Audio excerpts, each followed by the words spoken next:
Ladies and gentlemen, we are starting the press conference of the Minister for Foreign Affairs of the Russian Federation, Sergey Lavrov. Simultaneous interpretation is available in English, French, and Spanish. The transcript of this press conference will also be translated into these languages. After brief introductory remarks, you will be able to ask your questions. Thank you.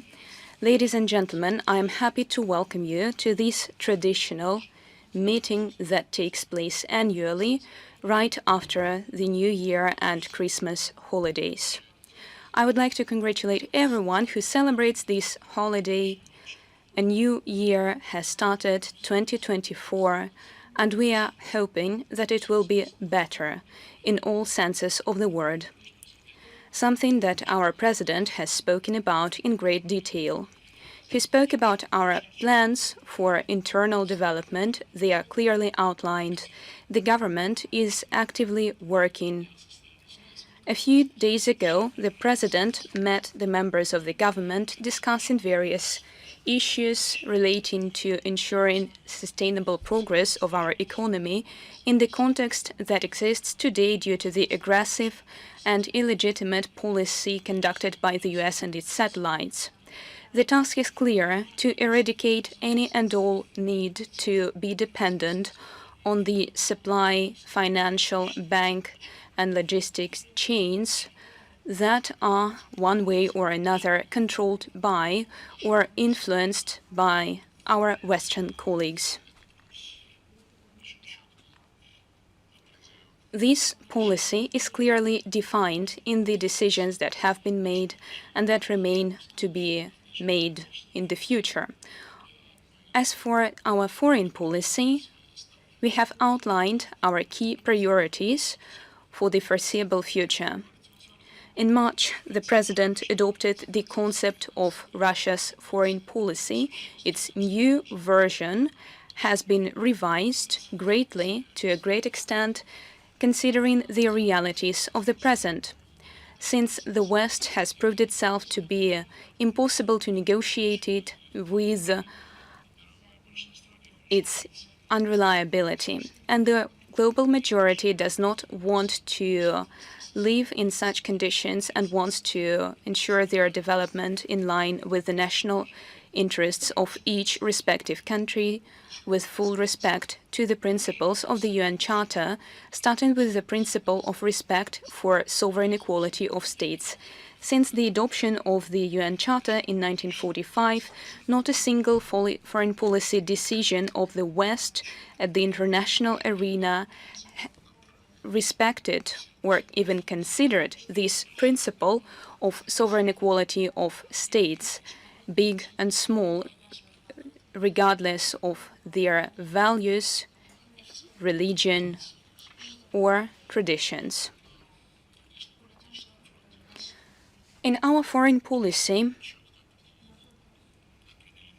we have clearly defined our guiding principles for the development of relations with those who are ready to have equal, mutually respecting relations via a frank dialogue and negotiations in order to find a balance of interests, rather than make some decisions that will only serve someone's narrow, self-serving plans, as it happens in the vast majority of cases when discussions involve the West, headed by the United States. 2023 has shown that such manners, typical of the Western hegemony,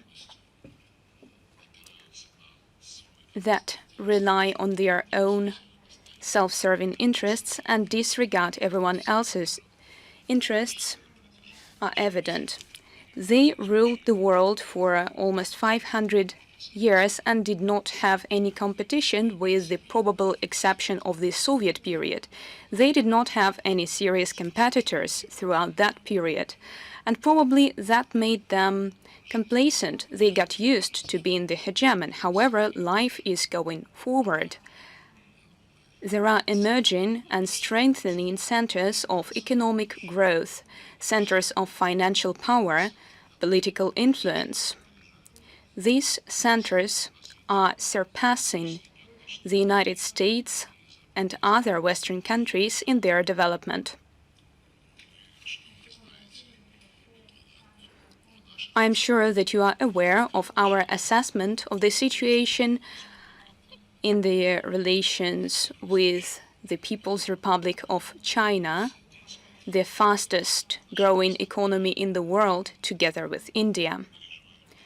Our relations with China are living through the best period in the history. It is particularly valuable that President Xi Jinping paid his first visit after his re-election to Moscow in March 2023. In his turn, President Putin also visited China in October 2023 to participate in the Belt and Road Forum. Our relations of strategic and privileged partnership with India are consistently developing. We maintain regular contacts on the highest level. We also have contacts between our foreign policy agencies and other ministries and agencies. Speaking of our immediate neighbors and our like-minded countries, the Middle East region, including the United Arab Emirates, Qatar, Iran, and other countries of the region, are of interest. And we are interested in cooperating with individual countries and regional structures alike.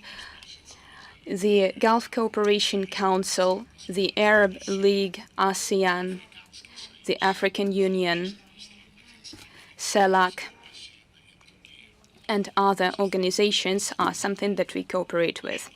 As for African countries, we are elevating our partnership to a strategic level, something that was confirmed at the second Russia-Africa summit that took place in St. Petersburg in July 2023. An important step in development of our relations with the Latin American continent was the Interparliamentary Conference between Russia and Latin America that was held in autumn 2023. Both Africa and Latin America, just like the above-mentioned Asian countries, are emerging independent centers of the multipolar world. We have been actively working at the United Nations. The Group of Friends in Defense of the UN Charter was established a few years ago and is working successfully. This group adopts joint statements on the principled matters related to global development. This group is actively galvanizing the United Nations General Assembly by promoting joint initiatives, including Russia's initiatives. And we likewise support the initiatives proposed by our partners in this group of friends. I would also like to highlight another important event: the fact that the UNGA passed another resolution on inadmissibility of glorification of Nazism, something that has become a regular occurrence. Despite the West's machinations, it was adopted by a landslide, and I would like to point out that for the second time in a row, Germany, Italy, and Japan voted against this document. The Axis countries that back in the day, after being defeated in the Second World War, publicly expressed their repentance for the crimes committed during the Second World War. Back in the day, they were assuring everyone that such crimes would not be repeated. However, in recent years, we see these countries voting against this resolution, demanding that Nazism not be revived. And it makes one wonder in what direction the ideological processes, both in these three countries and in the West in general are developing. We have been constructively engaged in other formats as well. Here I would like to mention our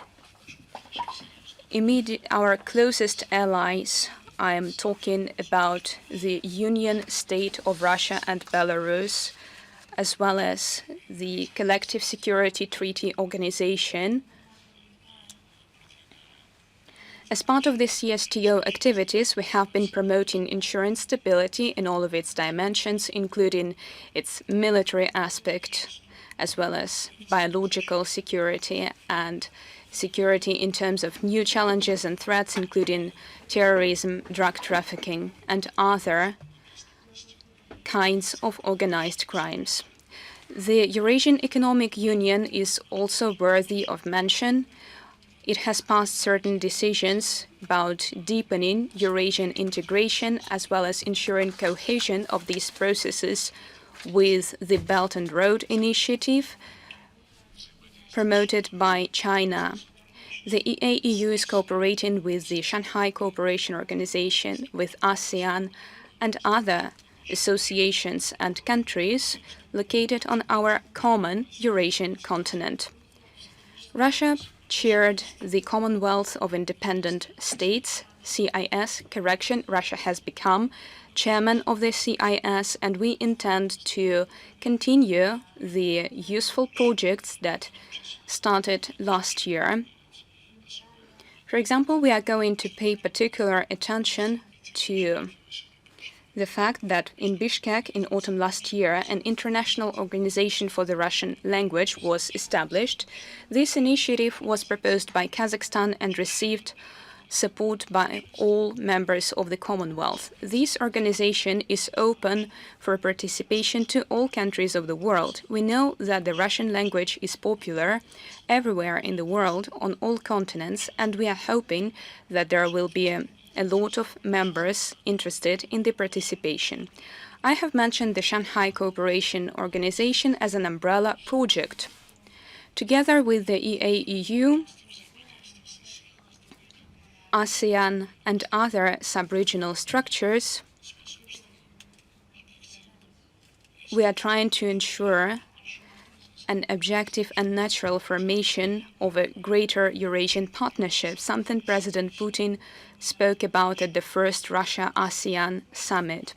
And we can already see the contours of this emerging partnership. In this context, it's essential to make sure that an economic partnership serving the interests of all countries on our shared continent is developed. It would be wrong to miss out on the advantages of existing on this shared space, this shared continent, especially given that this continent has been a driving force in the growth of global economy for many years and will remain one for many years to come.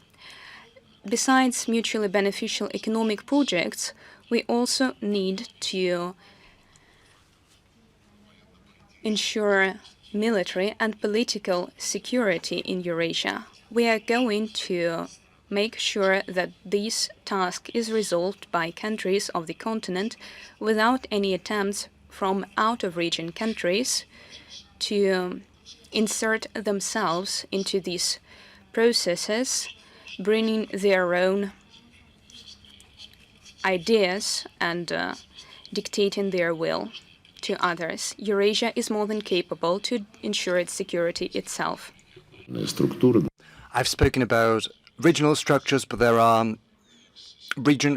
also global structures such as BRICS, which is a symbol of the richness of the multipolar world.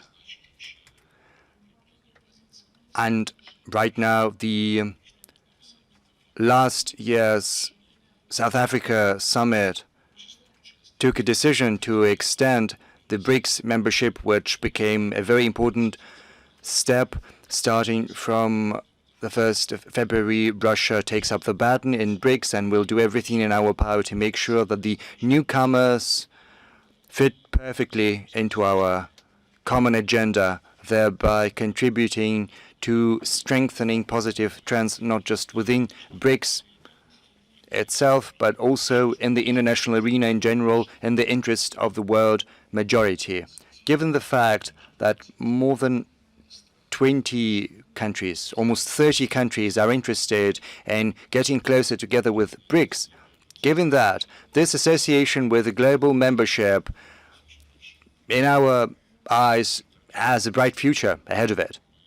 I would also like to add that just as we did previously, we give priority to protecting legitimate rights of Russian citizens abroad, the fact that they are facing discrimination in the countries of the collective West. This is a fact well known to you. Many of you are writing about that, unlike your Western counterparts who are increasingly often trying to hide the truth about how journalists feel in the countries of well-established democracy.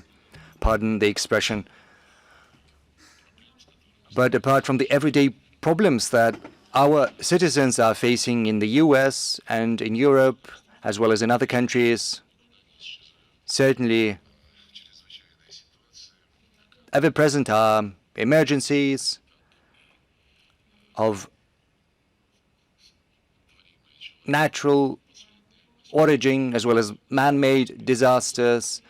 So recently we have been assisting in the evacuation of Russian citizens as well as the CIS countries and some other countries from the Gaza Strip, and some months before that we helped with the evacuation from Sudan, where a conflict had broken out.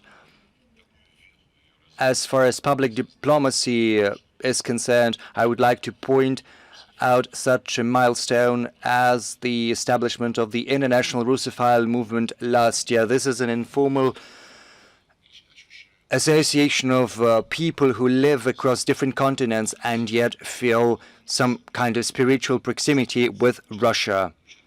The inauguration of the movement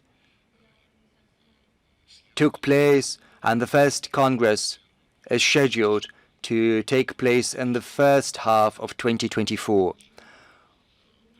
We're most certainly going to promote the ideals of truth and justice in international affairs. We shall spare no efforts to render international relations more democratic.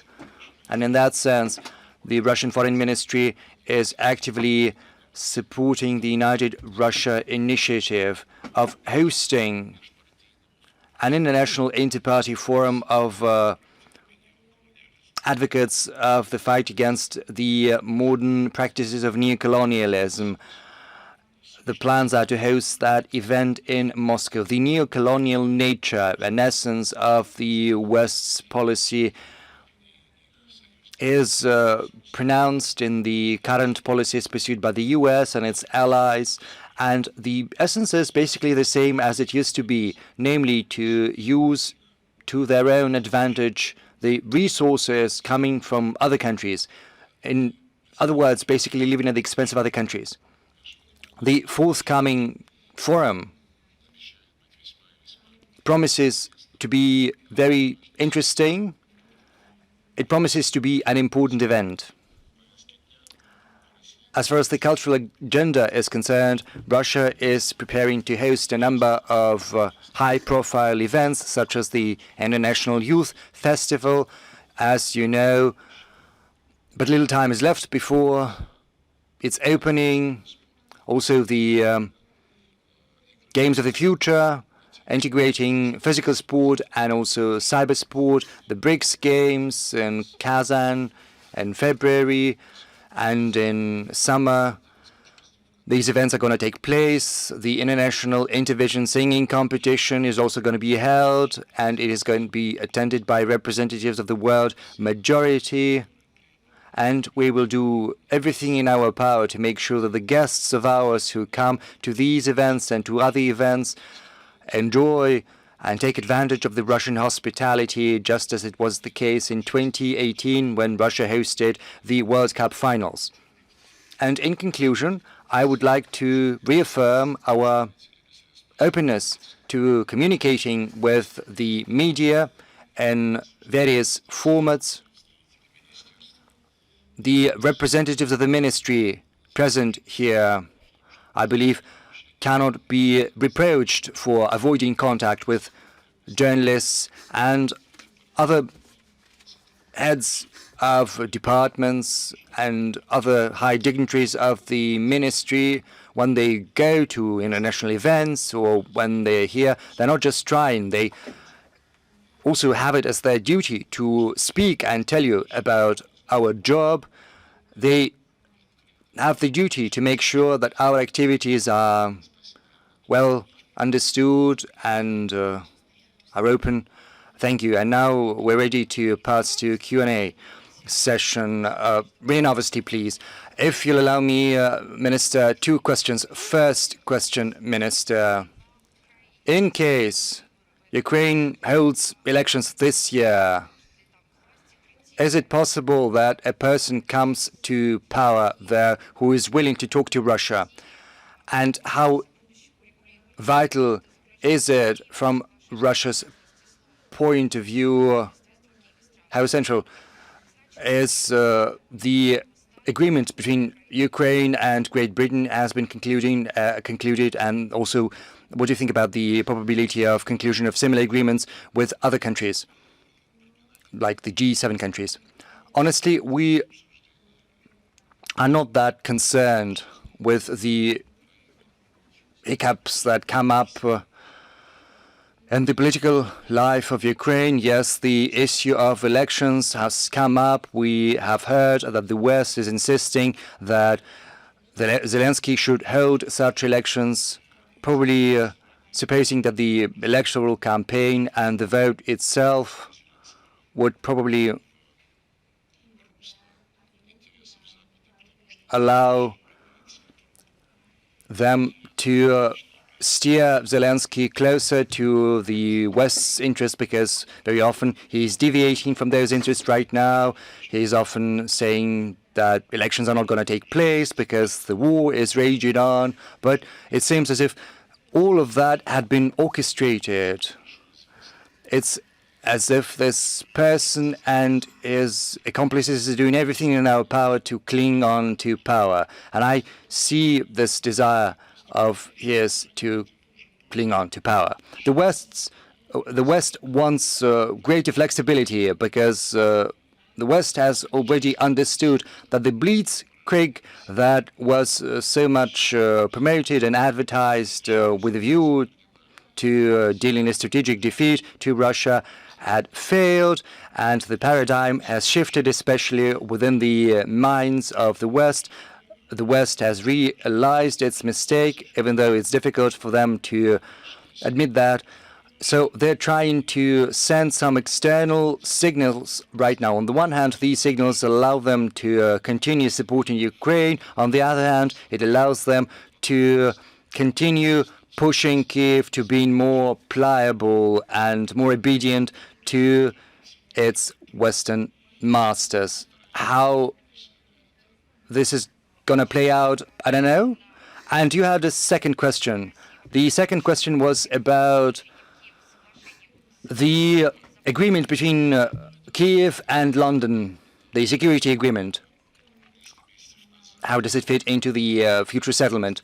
Well, this is not something new. Some years ago, when there were clashes about admitting Ukraine into NATO, the EU and some other countries, they were not that happy. Not everyone was happy, and they understood, some of them, that it would be yet another irresponsible, risky step from the point of view of European security.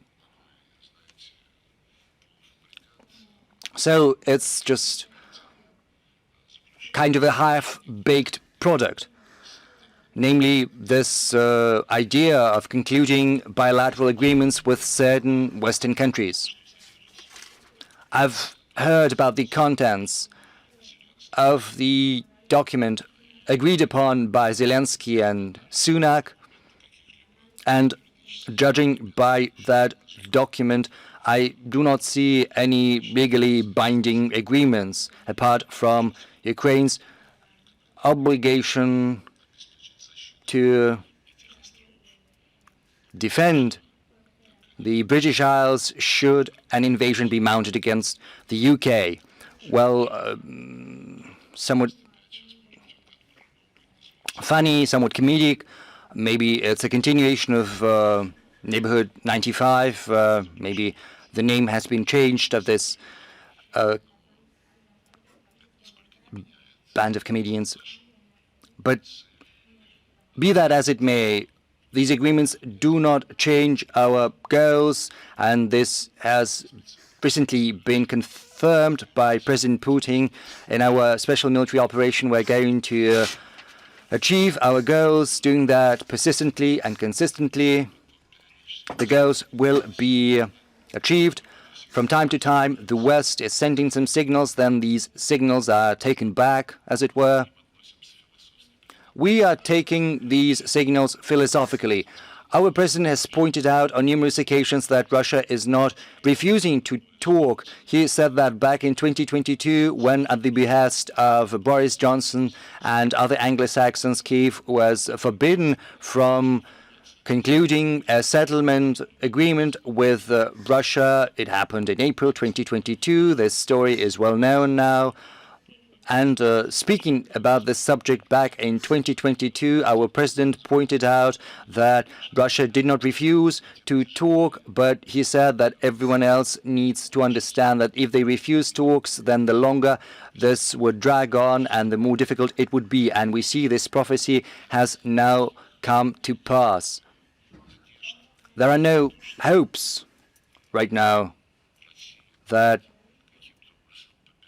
Russia is going to be somehow defeated. This has been pointed out on multiple occasions. Those who have not learned their history and geography, there are many people like that in the West. They can fantasize about that. They can write yet another scenario for this Neighborhood 95, but it's going to have no bearing on life. Sana, agency, please.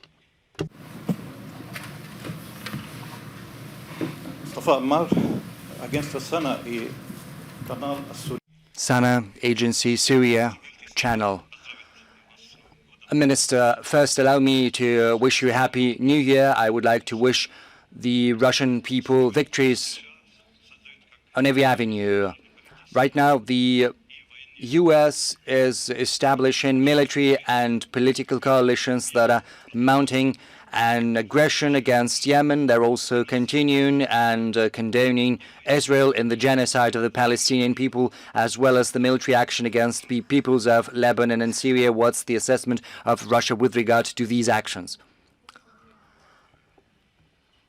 We have repeatedly made public statements providing our assessment of what is currently unfolding in the Middle East, not just in the Gaza Strip or the Palestinian territories, but also around Lebanon, around Iraq,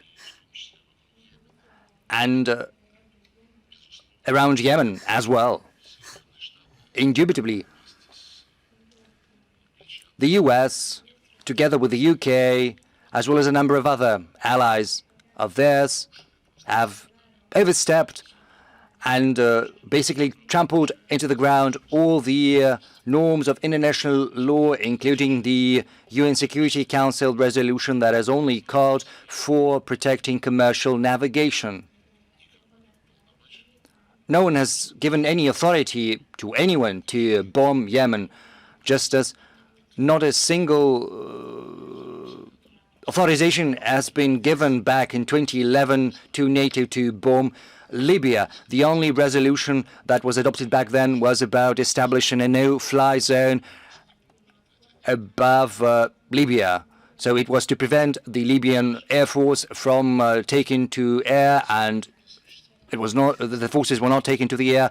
There was no legal authority there, but the country was bombed into nothingness, into a black hole. Right now, no one can put the country back together again.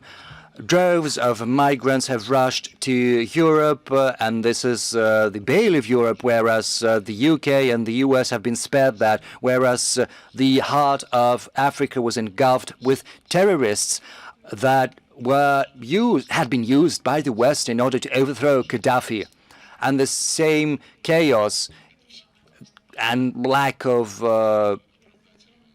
legal observance is seen in the case of Yemen right now, and all the pretexts and justifications coming from Washington seem just pathetic.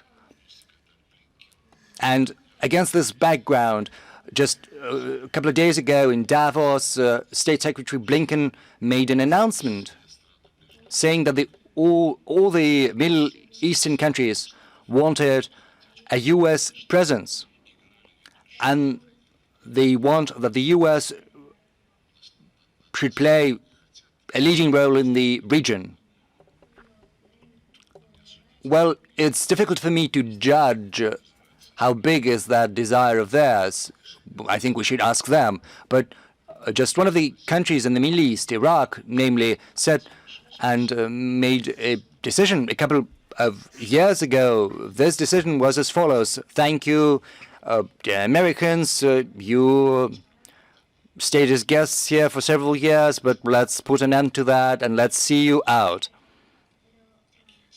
And just recently, we've heard from Baghdad that the Americans do not want to go, even though they've been asked to go for quite some time. And that's deplorable. And particularly deplorable is the fact that Blinken has pointed out that only the U.S. can play an intermediary role, only the U.S. is capable of achieving some kind of a settlement between Palestinians and Israelites. He spoke about that. We here, and we know about those semi-official contacts with the participation of the U.S., Israel, several Arab countries.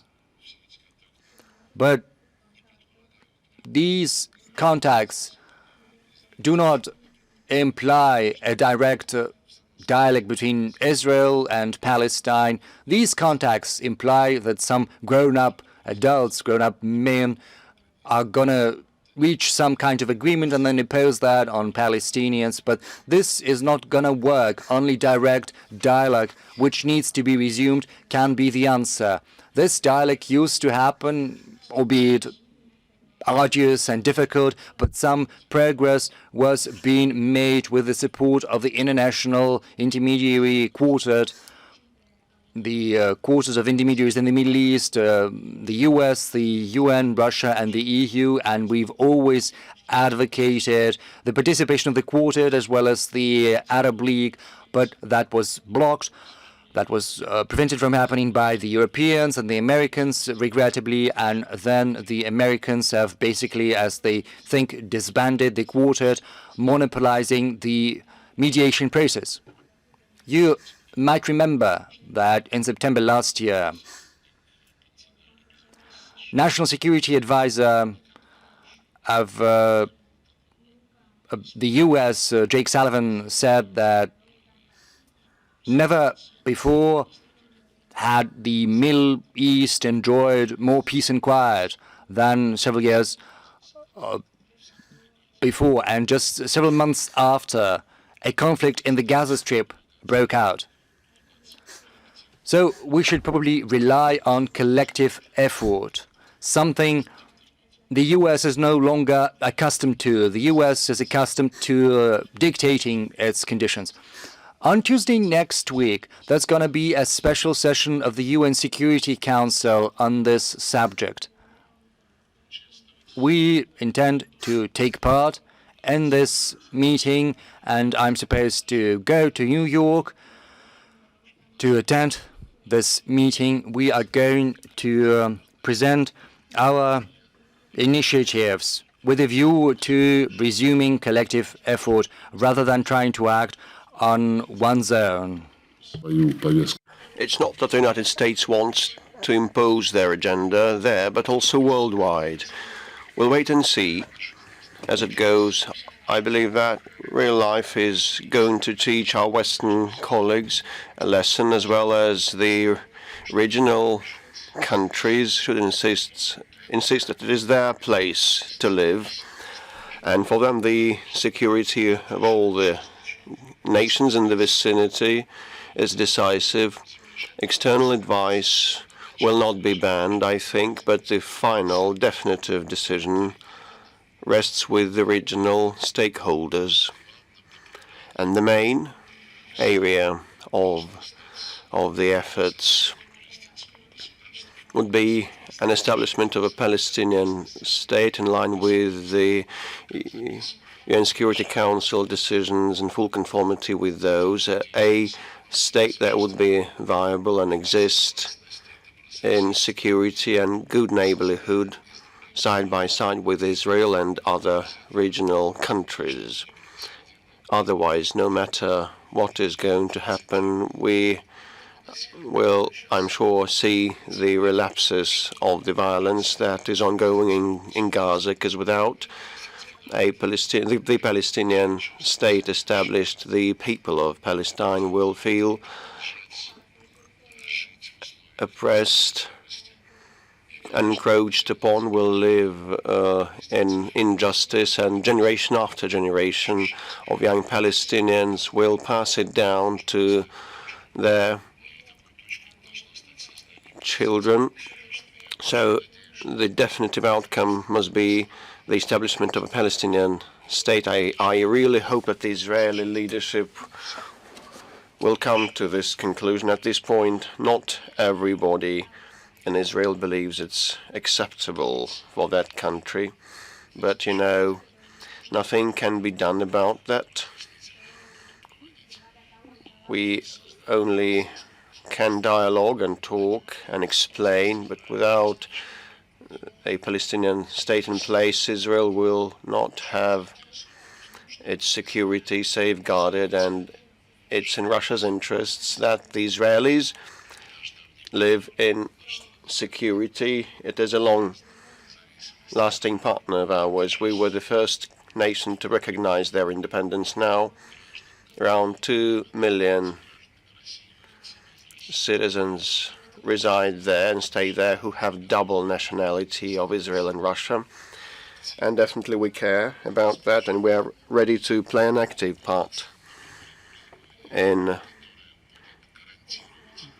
guaranteeing a full-fledged settlement that would safeguard Israel's security in full conformity with the UN Security Council's resolutions on the Palestinian issue. International Life outlet.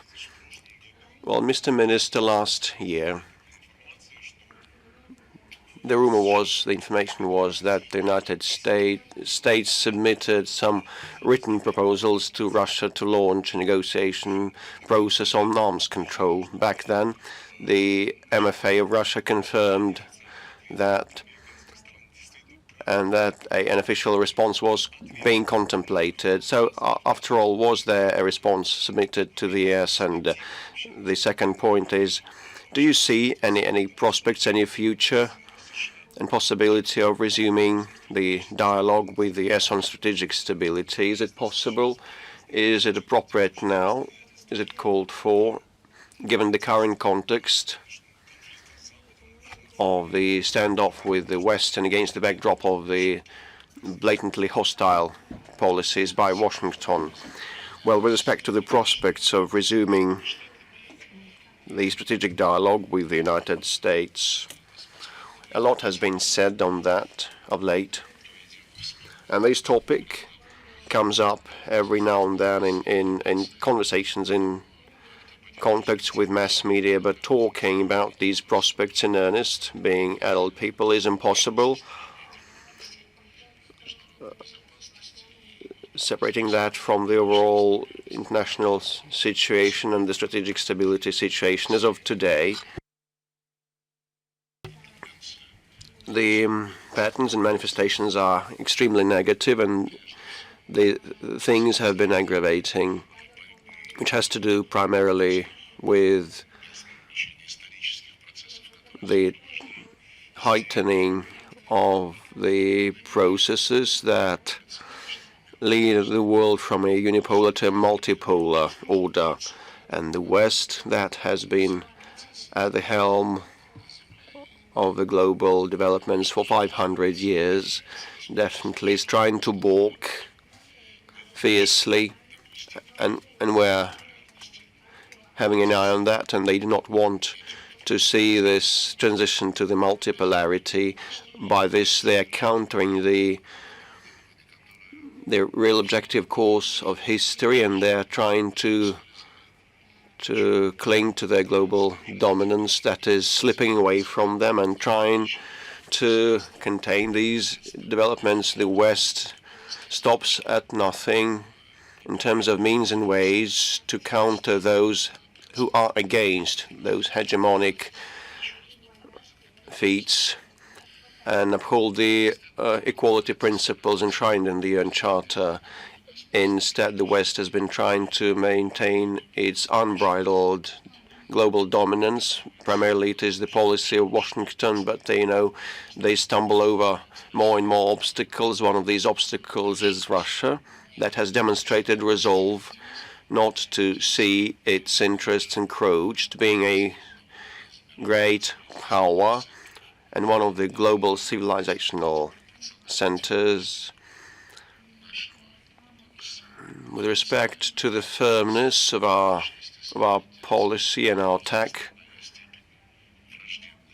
there was a direct relationship between the degree of firmness of ours and the degree of hostility of the United States, and the United States has opted to see the unchecked expansion of the anti-Russian alliance of NATO in the post-Soviet space. They have provoked the Ukrainian conflict, and as you know, we did not put up with the weaponizing of the Kiev regime as a tool to create direct threats to our security, not overseas but close to our borders, next to us, next door.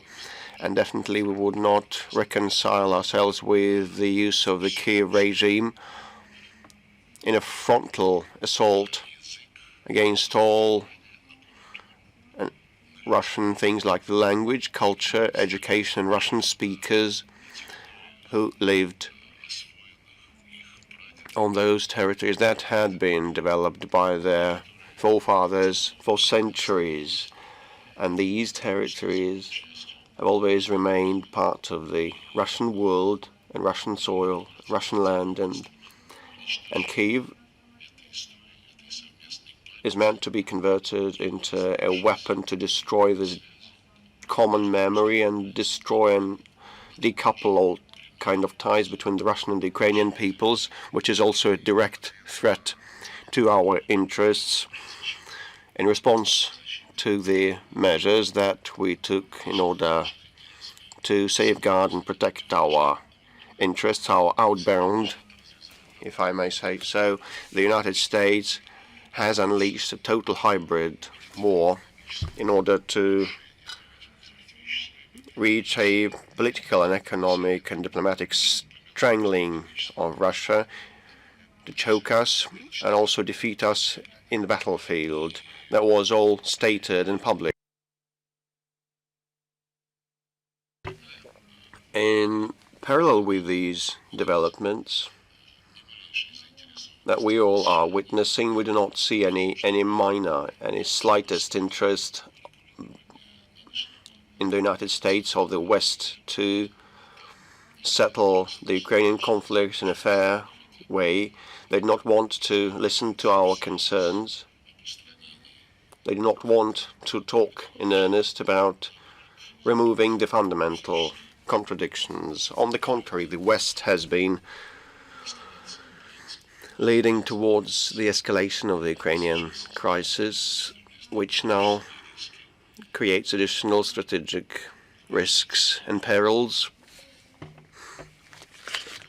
You can see as the ex-commanders of the U.S. forces in Europe, Hodges and Breedlove, giving advice, public advice to the Kiev regime to bomb the Crimea into nothing, into submission, so that no one can reside there. But these are retired politicians. With respect to the active politicians, we know for sure that such guidelines and recommendations and advice has been given by the British in their contacts with the Kiev regime.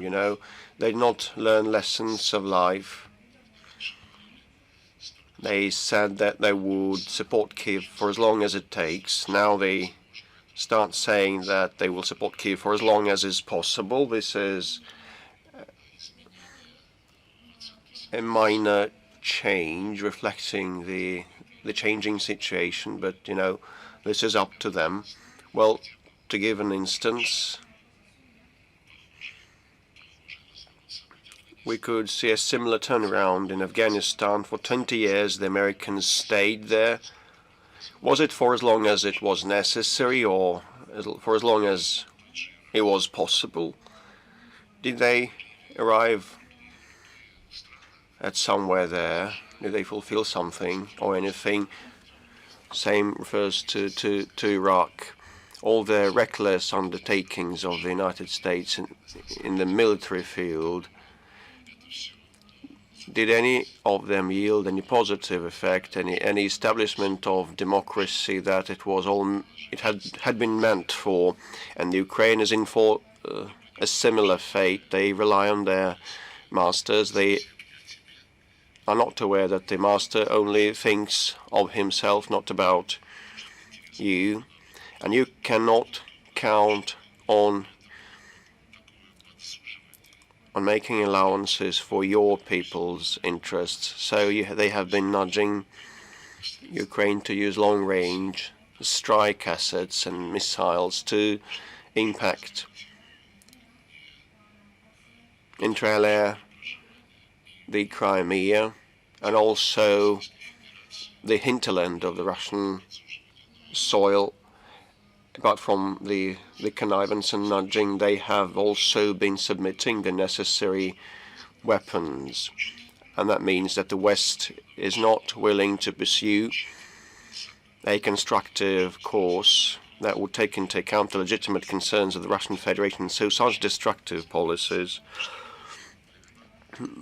on the part of the United States has led to a profound degradation, to put it bluntly, of the Russian-American relationship, and a root and branch change of the security situation versus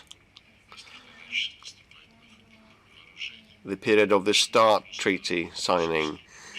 Washington has simply cast aside all the understandings and principles that underpinned the interaction between our countries back in the past, including in the sphere of arms control. The preamble of this START treaty says that we reached an agreement to be sticking to the indivisible security principle, where no one improves one's security at the expense of the security of the other. This principle was trampled upon in the context of preparing and unleashing the Ukrainian conflict.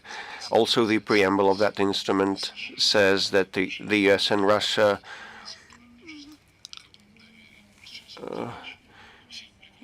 would build their relationship on basing on the trust and cooperation. In reality, the United States opted for a military prevalence and supremacy, and they dismantled step by step the missile controls and the arms controls and the INF Treaty and the Open Skies Treaty. Same was the fate of the CFE Treaty and the START Treaty itself, as the United States created a context that would preclude its implementation. The American side back then froze and suspended the bilateral dialogue, citing an unfavorable backdrop. They cancelled a round of talks in 2022 in December, if I'm not mistaken. But not long ago, they all of a sudden once again remembered about the importance of a strategic matters dialogue, and they have submitted some signals, some cues about their readiness, and they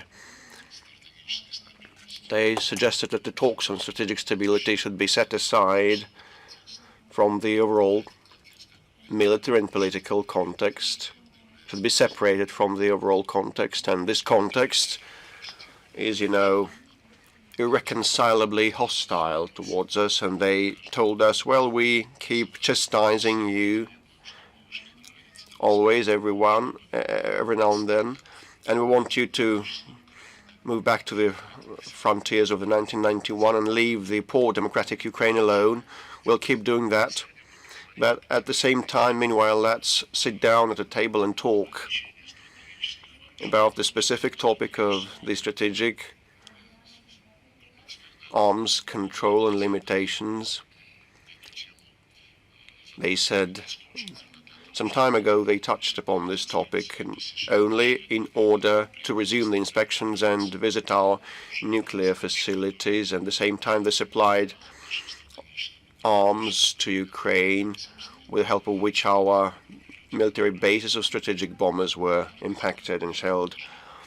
So these are the people that do not know about anything about conventions or etiquette, to say nothing about the comprehensive understanding of the international context and the framework of prospective talks. And that does not surprise us, and that they have proclaimed us openly an enemy. But at the same time, they want to have a look at our strategic nuclear stockpiles, because they say it's quite a different thing. So, under the slogan of reciprocity, they actually want to ensure oversight over our nuclear arsenals to minimize risks for themselves, and these risks are mounting as a result of the military pressure and compulsion exercised against our country. And they talk every day more about a prospective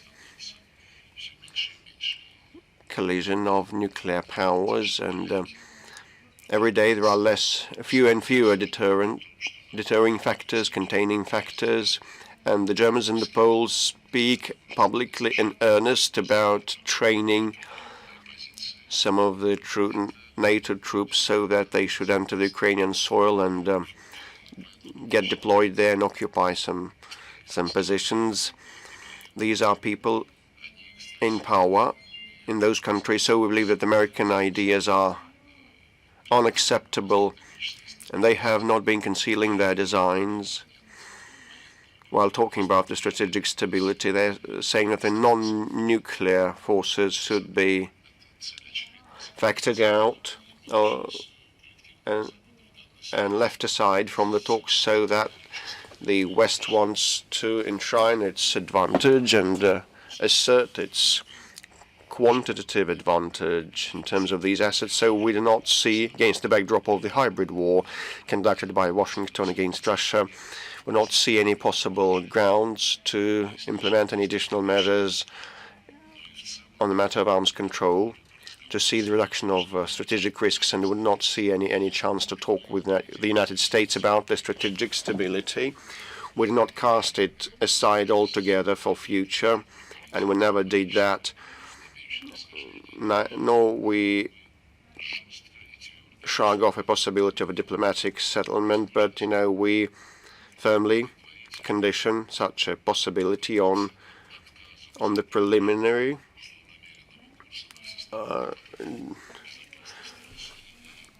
refusal of the West to pursue their comprehensively aggressive attack against our country, trying to subvert every domain of ours.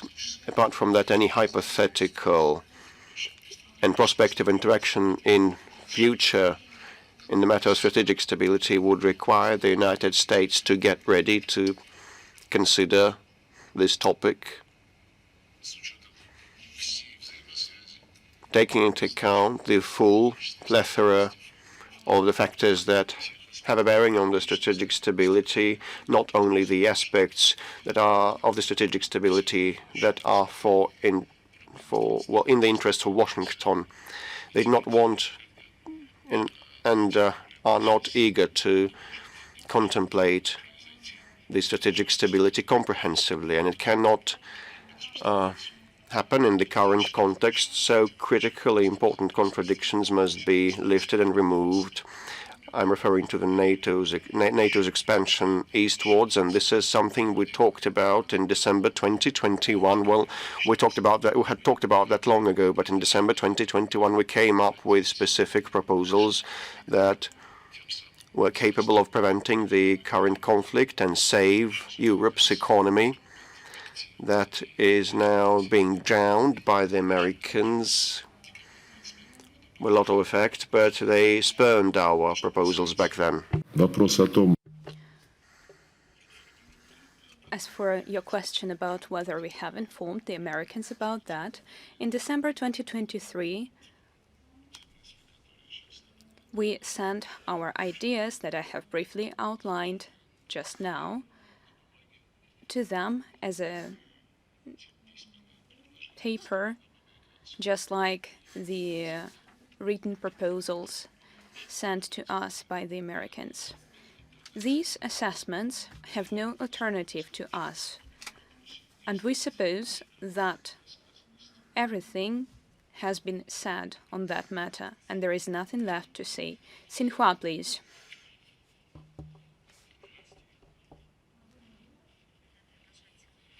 Make sure to switch on your mic, please.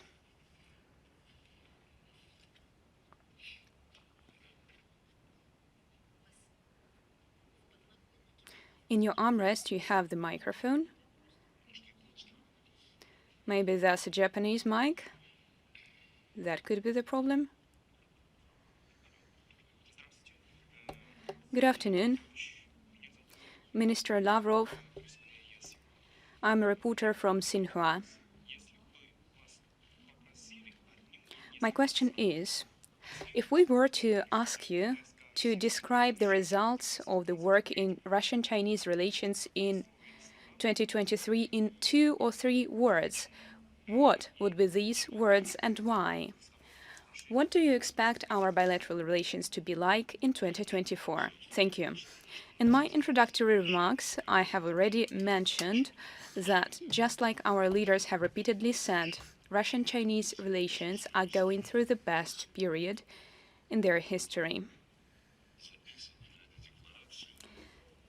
There has been a number of summit-level declarations that stipulate that these relations are now stronger, more reliable, and more advanced than a military alliance as it was seen during the Cold War era. Naturally, it does not reflect any spheres where our relations with China wouldn't be flourishing.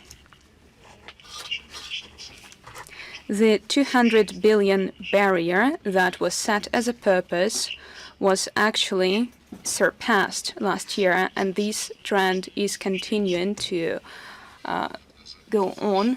And now that the West is destroying the foundations of globalizations that it itself had promoted, that the West is using sanctions-based tools and other illegitimate measures, we, on the other hand,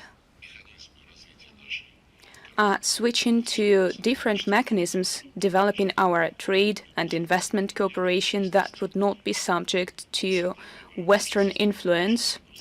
National currencies now account for about 90% of money used in our bilateral trade turnover. Similar trends are visible in our trade relations with other countries too. Not only summit mechanisms, namely meetings between the Russian and the Chinese presidents, but there is also the mechanism of annual meetings between heads of government, which account for the preparatory work in various intergovernmental commissions headed by deputy prime ministers. We don't have such a level of broad economic relations with any other country. This strategic interaction and comprehensive cooperation enables us not only to coordinate our mutually beneficial cooperation and various projects, but also enables us to work to bring these ideas to life. Annually, we hold cultural events. Humanitarian, educational cooperation is also underway. I think that these relations are very promising in accordance with the guiding principles decided on here in Russia in March 2023, when President Xi visited Russia after his re-election, as well as in October, where President Putin was the guest of honor at the Third Belt and Road International Forum. In 2024, we have already scheduled a series of events that will continue the trend of our high-level and highest-level cooperation in all avenues of Russian-Chinese cooperation and partnership.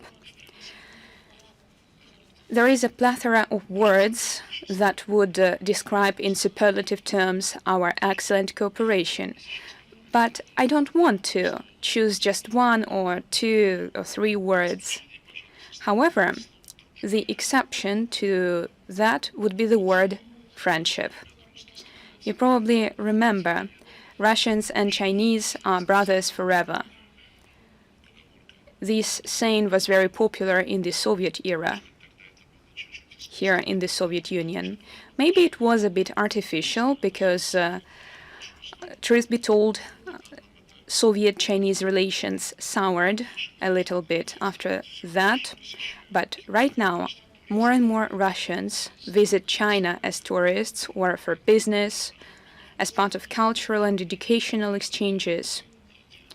When our compatriots, when our fellow Russians share their impressions about the communication with ordinary Chinese people, when they go to China and meet Chinese people, they are always full of enthusiasm and exuberance when they describe this feeling of mutual liking. Right now, we are actively promoting cross-border ties between neighboring regions of Russia and China, and it is, of course, also part of the overall positive trend. Naturally, some tasks need to be resolved.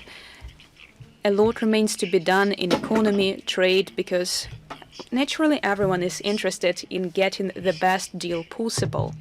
But in any case, without exception, Russia and China's interests always come to a common denominator, and we are able to resolve any and all issues that arise. TASS agency, please.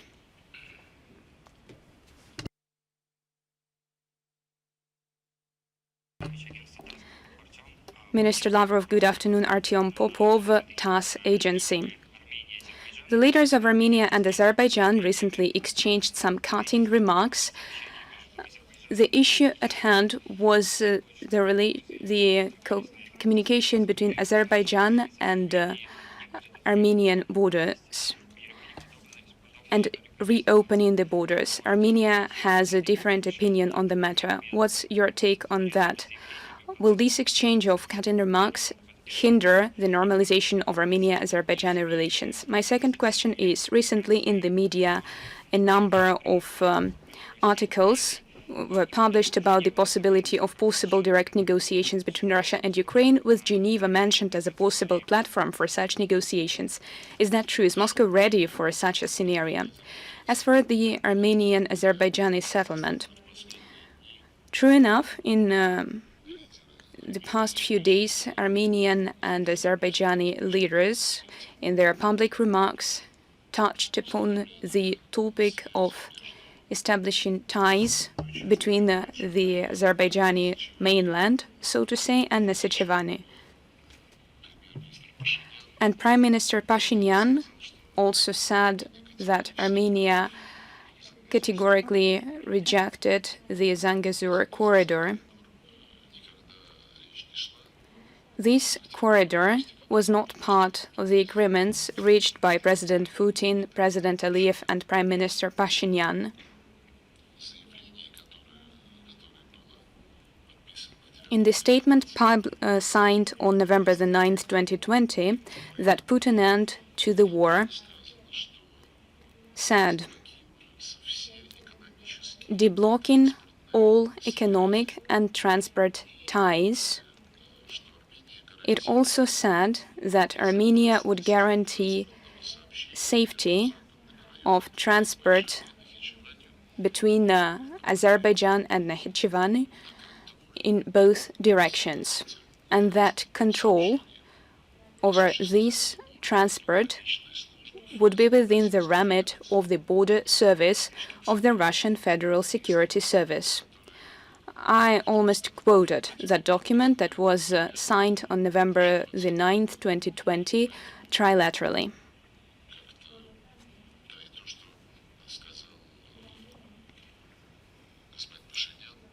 The remarks made by Mr. Pashinyan, who said that he wanted similar terms for transit through Armenia, similar to the ones that would be used for transit from Azerbaijan to Nakhchivan via Iran. I can hardly follow the logic because these routes are hardly compatible. It's impossible to compare them. The Deputy Prime Minister level working group established in 2021 agreed that when transport and logistic ties are improved and routes are deblocked, the countries preserve sovereignty and jurisdiction over these routes on their territory. An important point to reiterate. In the trilateral working group, in May 2023, in June, the trilateral working group at the level of deputy prime ministers came to an agreement about resuming railroad transport. That was agreed upon, that was also discussed by President Putin in Yerevan when he paid a visit to Armenia. There was a separate meeting with Prime Minister Pashinyan on the sidelines of the CSTO summit. And I remember that meeting. It was a very positive one, but after that, it just went up into the air for some reason. And we are very clear that such setbacks after agreements reached is not a rare occurrence. What became the obstacle from finalizing these agreements on paper about the principles of deblocking the transport cohesion between Azerbaijan and Nakhchivan? We only know that the kind advice made by the Western friends are always there in the South Caucasus. And sometimes these advice are perceived by certain participants of the process very seriously. But the Western advice is typically aimed not at looking for agreements between regional countries on the basis of balance of interests, but rather on promoting the West's own geopolitical interests. There is no alternative to resuming this transport communication, and its parameters have been enshrined in the trilateral documents. The route goes through Armenia's sovereign territory controlled by the border service of the Russian Federal Security Service. The document also established the procedure for border and customs control at the entry point to Armenia from Azerbaijan and at the exit point from Armenia to the Azerbaijani Nakhchivan. As for the rumors about direct negotiations between Russia and Ukraine. Well, that's what they are, rumors. Everyone is clear that it's not Ukraine that will decide when to stop, when to begin serious talks about realistic terms to put an end to the conflict. And that would naturally mean rejecting its Nazi ideology and rhetorics, rejecting racism regarding everything Russian, rejecting their aspirations to NATO membership. These are not dreams. These are terms for preserving the Ukrainian nation as an independent nation that would have its own identity rather than just carry out somebody else's orders.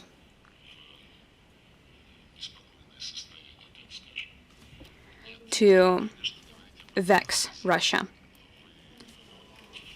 Naturally, we need to speak to the West about that, and today we have already spoken about how in April 2022, the West prohibited Ukraine from signing the agreements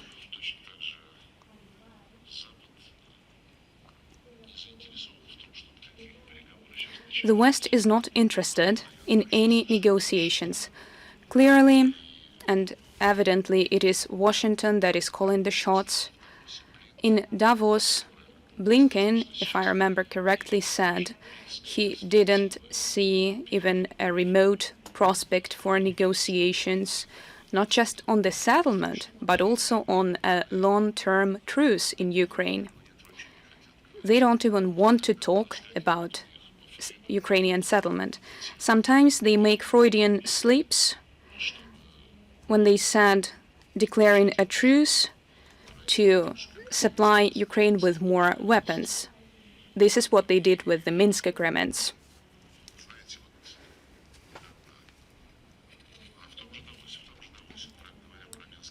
Speaking of the Minsk agreements, it was in Davos that Zelensky detailed with great gusto. Well, maybe he wasn't in his top form, just like he was during his quartal 95 days. But he spoke about the Minsk agreements and accused Russia and President Putin personally of stealing 13 years of peace from the world.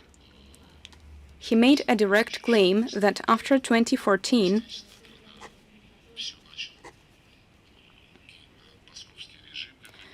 and he said that it was the Moscow regime, as they say, started it. There was no coup d'etat.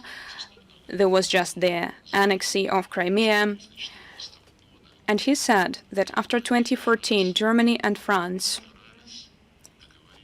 tried their best and agreed upon an intermediary solution, and Putin ruined it all. It is flabbergasting how a man can just unblinkingly say such things with such frankness, because the Minsk agreements were not an intermediary step. They were supposed to be the final decision made regarding this problem. Secondly, as you probably know, the Minsk agreements were not destroyed by Putin. Merkel and Hollande were not trying to ensure that these agreements work. Both Merkel and Hollande confessed to having signed these agreements just to gain some time to prepare Ukraine for the war. So these are obvious facts that have been announced publicly. They were analyzed, commented upon, discussed by many politicians and journalists. But without much ado, Zelensky is lying to the world community from the tribune of the World Economic Forum in Davos. So how is it possible to talk to such people, even though his decree, especially because his decree prohibiting Ukraine from talking to Russia has not been annulled? President Putin has said that first the decree has to be abolished. And then we'll see Armenian News Agency, please. Minister Lavrov, I've got two questions. Yes, we can hear you. The first question, the interview by Ilham Aliyev has been mentioned. It had some harsh remarks with regard to Armenia. Armenia has already criticized that, and there have been some statements about backsliding in the negotiating process. What's your current assessment of the current negotiating process between Baku and Yerevan on the subject? And my second question, what of relations between Armenia and Russia? Have the issues been resolved, and what's the progress? As far as the Armenia-Azerbaijani settlement goes, I believe we shouldn't be coy. We should go as far as to say that the 2020-2022 agreements, trilateral settlements and agreements that were signed were very important. I've spoken about the first statement just recently, and it's regrettable that such a practically beneficial issue to Armenia as the deblocking the route is still on the paper. And with all due respect, I think the reason is the position of Yerevan. I do not know where they get their advice from, but maybe some advice does come through. We saw Germany, the US, France. As soon as they realized that the Russian, Armenian, Azerbaijani process is yielding some results in deblocking the routes, in delineating the border, in drafting a peace agreement, started to insert themselves into these processes without any invitation, playing the role of a spoiler. Just remember 2003 and Transnistria.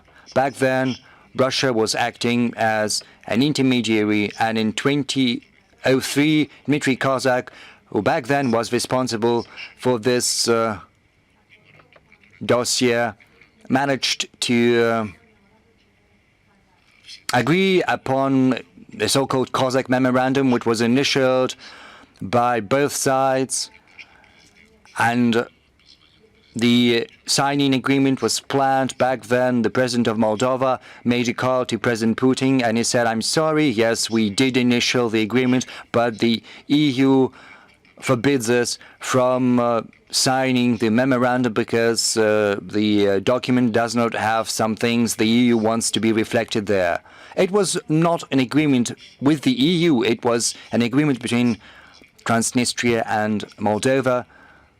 So 20 years ago, the Moldovan issue, the Transnistrian issue, could have been settled, just as it was the case 7 years ago with Ukraine, when the Minsk agreement were adopted. I've got every ground to believe that the West is reluctant to see the agreements facilitated by Russia between Baku and Yerevan coming into reality. I've spoken about the road through Sonitsky region. Armenia has some issues with deblocking the route, as it was stipulated in the trilateral statement. Armenia is putting forth additional requirements with regard to ensuring security along the road. They do not want Russian border guards for being stationed there, even though that's been enshrined in the document. They do not want neutral customs and border controls.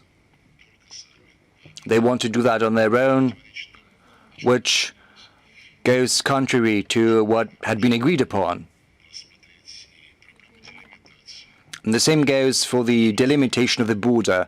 We offered our services. Moreover, the two sides signed an agreement on establishing a delimitation committee, which would include the Russian side as an intermediary. We have not been invited to this committee. Charles Michel has already announced that it's the EU that is going to work on delimitation, even though if my geography knowledge serves me right, neither Armenia nor Azerbaijan have never been part of any countries that are currently part of the EU, so they do not have the maps, whereas Russia does have the necessary maps, and something that both sides are happy with, but the EU is not happy with that, and the US also wants to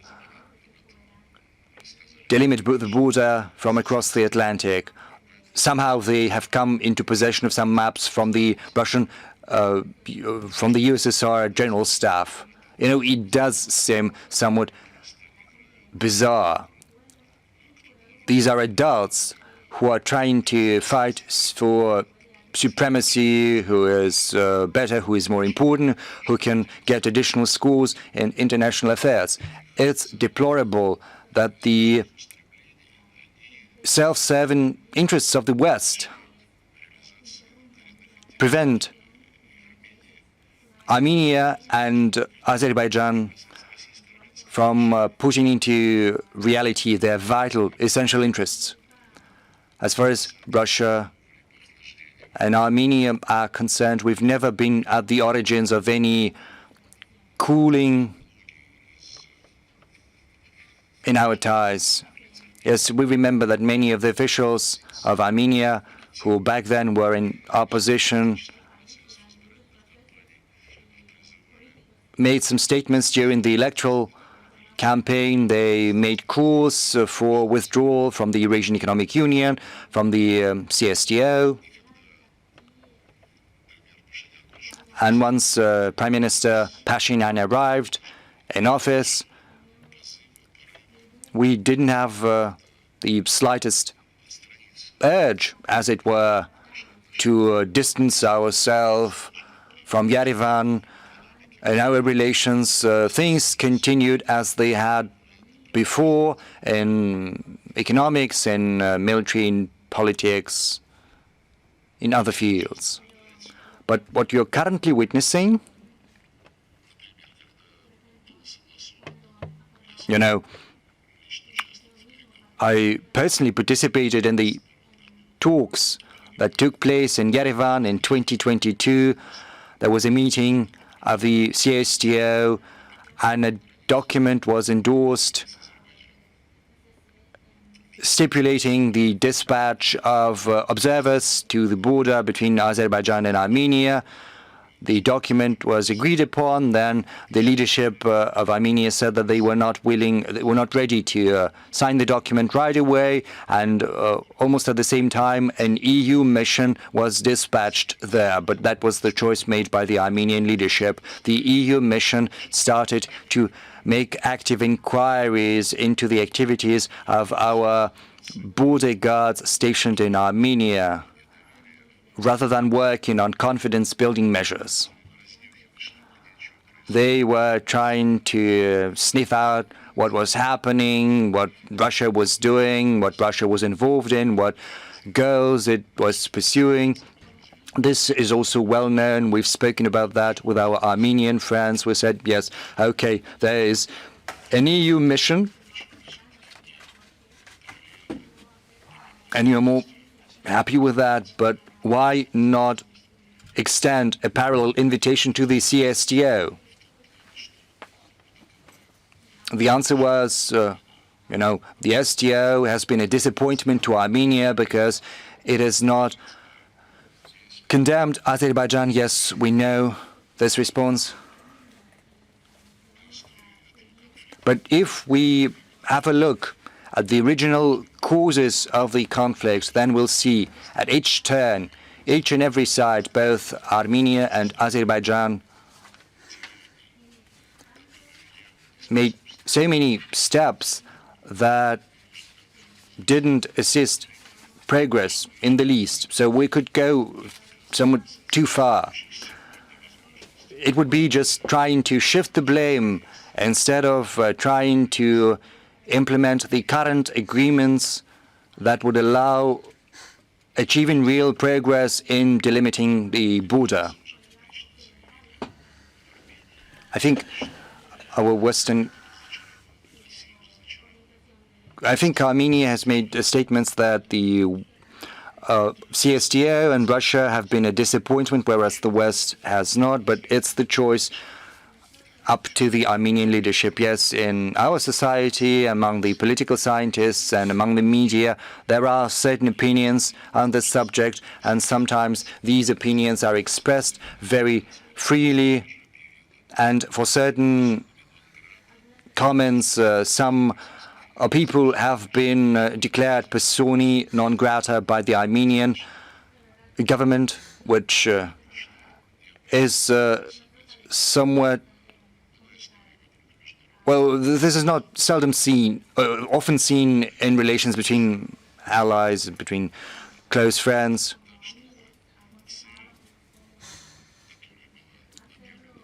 We have made many efforts providing advice. When the charter, the Rome Statute, was signed by Armenia, we were providing alternative paths to achieving the same goals Armenia was pursuing in doing so. And, there are often statements from the West that Russia needs to be chased away from South Caucasus, and we do not hear many statements to the country from Yerevan.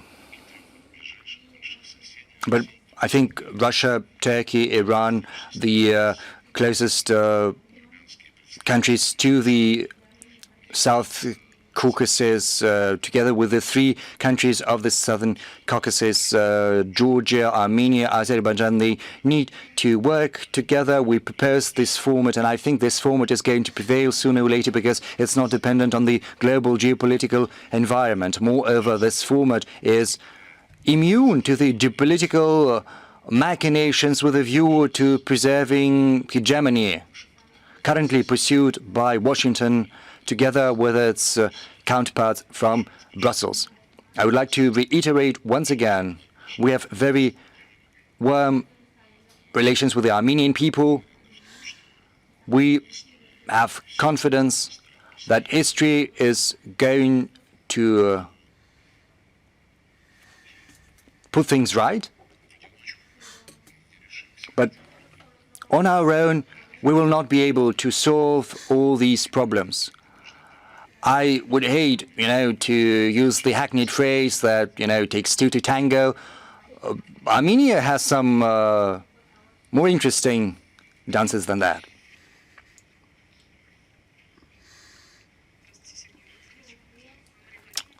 Minister, Madam Spokesperson, as a follow-up on the subject of South Caucasus, I would like to clarify.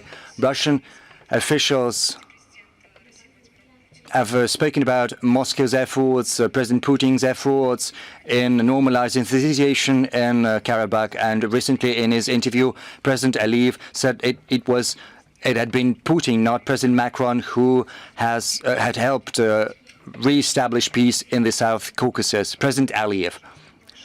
So can you tell us whether that increases the possibility of a peace treaty between Baku and Yerevan being signed on the Russian platform? And second question, if you'll allow me, a couple of weeks ago, the ministry expressed a hope that Afghanistan is going to emerge from international isolation. Kazakhstan put Taliban off the list of prohibited organizations. So is there a chance that Afghanistan is going to emerge from political diplomatic isolation? And can the same process be applied to Yemen?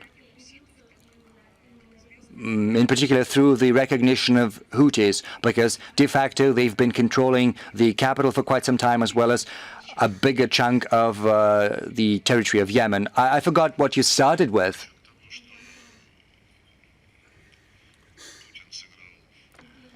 Well, about President Putin having played a role in normalizing relations between Baku and Yerevan. So not Macron, but Putin. The thing is, the agreement was signed by the three leaders of Russia, Armenia, and Azerbaijan. I didn't see the signature of President Macron there. And the same goes for the other trilateral agreements and documents signed by the three countries. And I said that on multiple occasions once these agreements started to be put into practice, in particular with regard to the deblocking the routes and also the delimiting of the borders and working on the peace treaty. Once this started to happen, the Americans and the Europeans started to insert themselves actively into these processes. And you know, there was one interesting issue. Remember the documents signed in November 2020, as well as the subsequent documents. In those documents, the territory of Karabakh was designated as an area under the responsibility of the Russian peacekeeping corps. And there was an understanding between the three countries that the status would be a subject for further discussion, with a view to finding a final solution. So imagine our surprise when in autumn 2022,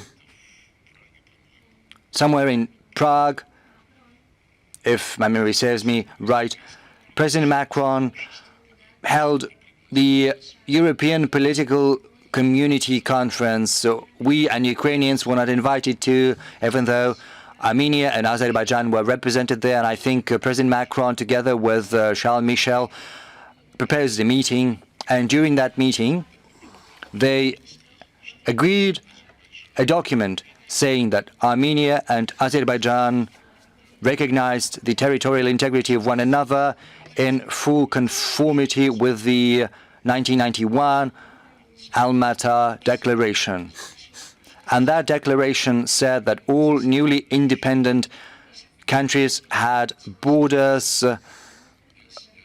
identical to the administrative borders of the Soviet republics of the USSR. So Karabakh was supposed to be a part of the Azerbaijani Soviet Socialist Republic, the borders of the autonomous region of Karabakh. We did not know that such a document was in the works. So we made a conclusion. We communicated to Baku and Yerevan. We thought that the issue of Karabakh had been closed personally by Prime Minister Pashinyan, and President Macron had taken part in that process. And I do not know who played what role, and I would be loath to speculate. But our Western counterparts want a peace agreement to be signed in their territory.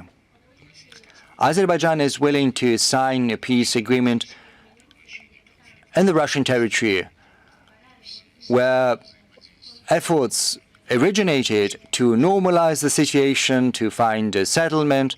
Well, it's a fact too. Whether Yerevan is willing to do that, I do not know. Even though we've been sending the relevant signals for quite some time to the capital of Armenia. As for Afghanistan, there are de facto authorities that are really in control of the situation. Yes, there are some hotbeds of protest and of tensions, but generally the Taliban movement is in control, and our embassy never stopped working in Kabul, and it was almost the single embassy that continued working. We've been maintaining regular contacts with Taliban. including and inter alia on issues that should be resolved so that Taliban is recognized as a legitimate government. And most importantly, it's about them to keep their promise of creating an inclusive government that would represent not only ethnic Pashto and other ethnic minorities and groups, but also would be politically inclusive. There are Pashto and Uzbek and Tajik and Hazar people there, but politically they're Talibs. While politically there is still some opposition left, and the ex-president Karzai still lives there, as well as the former chief executive Abdallah, and we advise the Talibs to invite other political forces into a coalition. And the second issue to be resolved is the national opposition front in the north, and bridges must be built there too. It has never been simple in Afghanistan, you know, so it is not simple now either. But we have been keeping a constant eye on what has been happening, and we maintain contacts with the leadership, and that helps us work, including in promoting external formats that help come out with recommendations and guidelines for the Afghans themselves. I'm referring to the Moscow format and the quartet of Russia, China, Pakistan and Iran. I hope that the current exchange of barbs between Iran and Pakistan will not be a drag on that. Well, but you know, Kazakhstan made a special mention that putting Taliban off the terrorist list would not automatically mean a recognition. These are relative things, you know. Even the UN Security Council issued a reservation on the Taliban leaders on those lists, that if it is about prospective talks in these cases, in these events, the leaders of Taliban should be put off the lists and excluded from the lists. As regards Yemen, well, you know, after many years, contacts were launched upon the initiative of the Saudi Arabia. The Saudis are now in talks with the Houthis. Whether it's viable to resume the talks, I do not know. It is hard to say. The main point now is to stop the aggression against Yemen. The more the Americans and the British bomb Yemen, the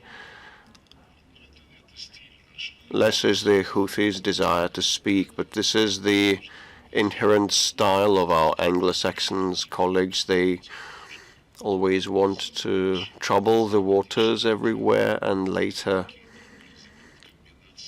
from the overseas, from the English Channel and the Atlantic Ocean coast, try to figure how to promote their self-serving interests. Rossiyskaya Gazeta newspaper. Microphone.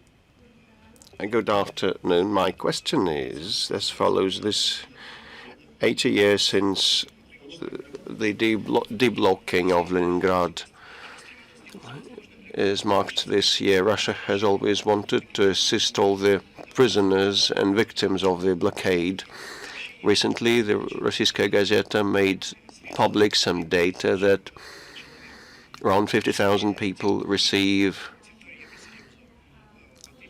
financial assistance, including those residing in the EU, while Germany maintains double standards in paying out compensations upon contrived reasons.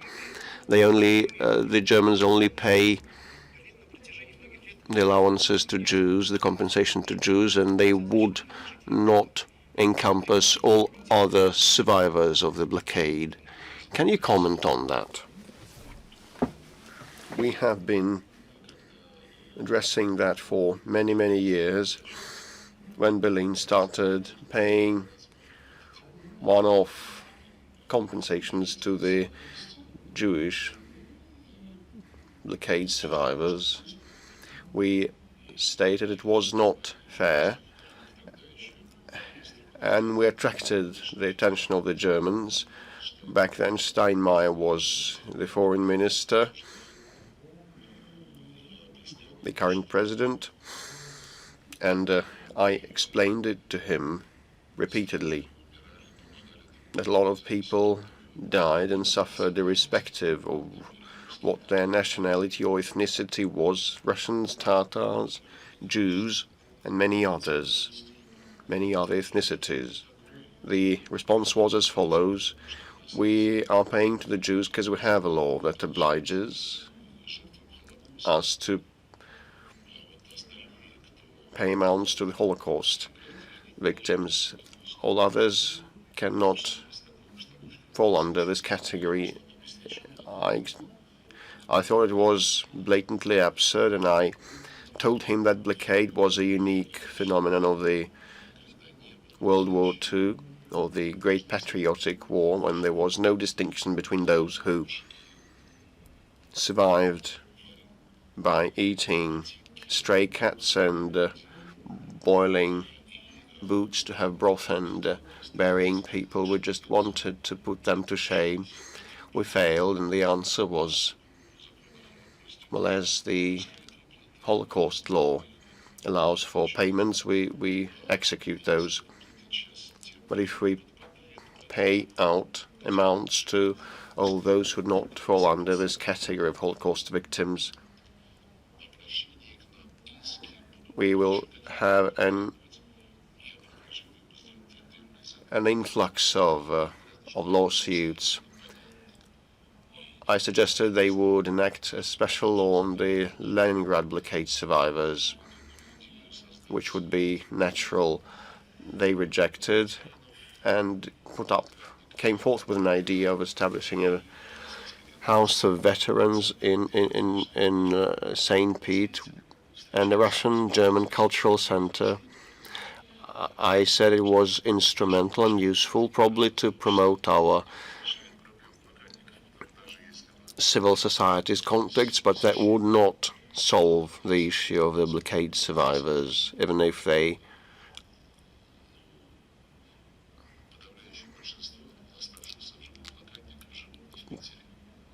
are happy with visiting that cultural center. This is not sufficient because the bulk of the survivors live outside St. Pete.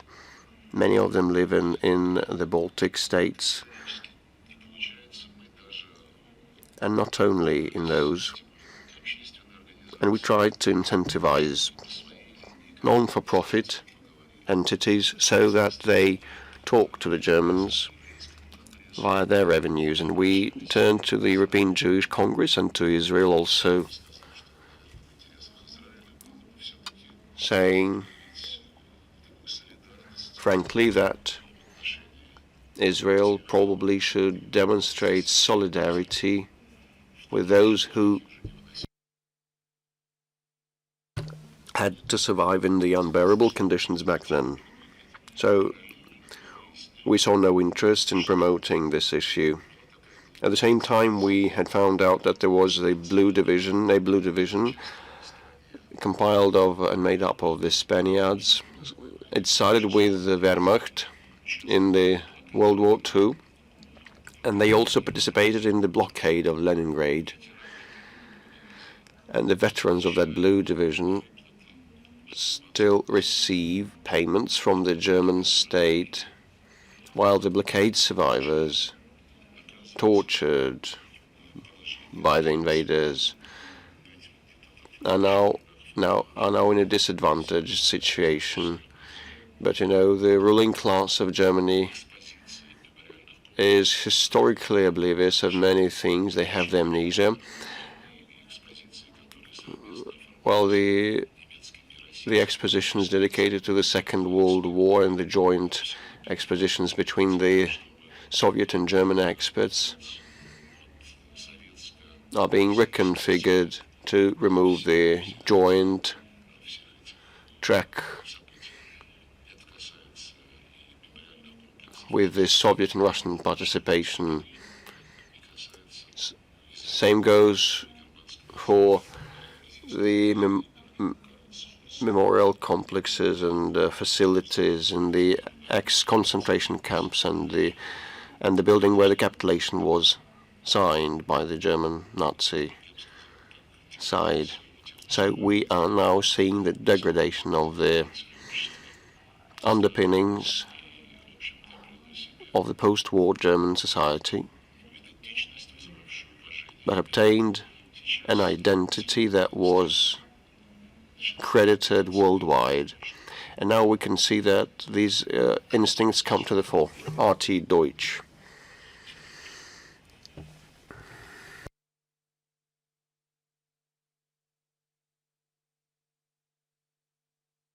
Roman Ziskin, RT Deutsch. As a follow-up on the previous question, not long ago it became known that Germany is the third party in litigation between South Africa and Israel on genocide. The German government made a statement on that. They said, I quote,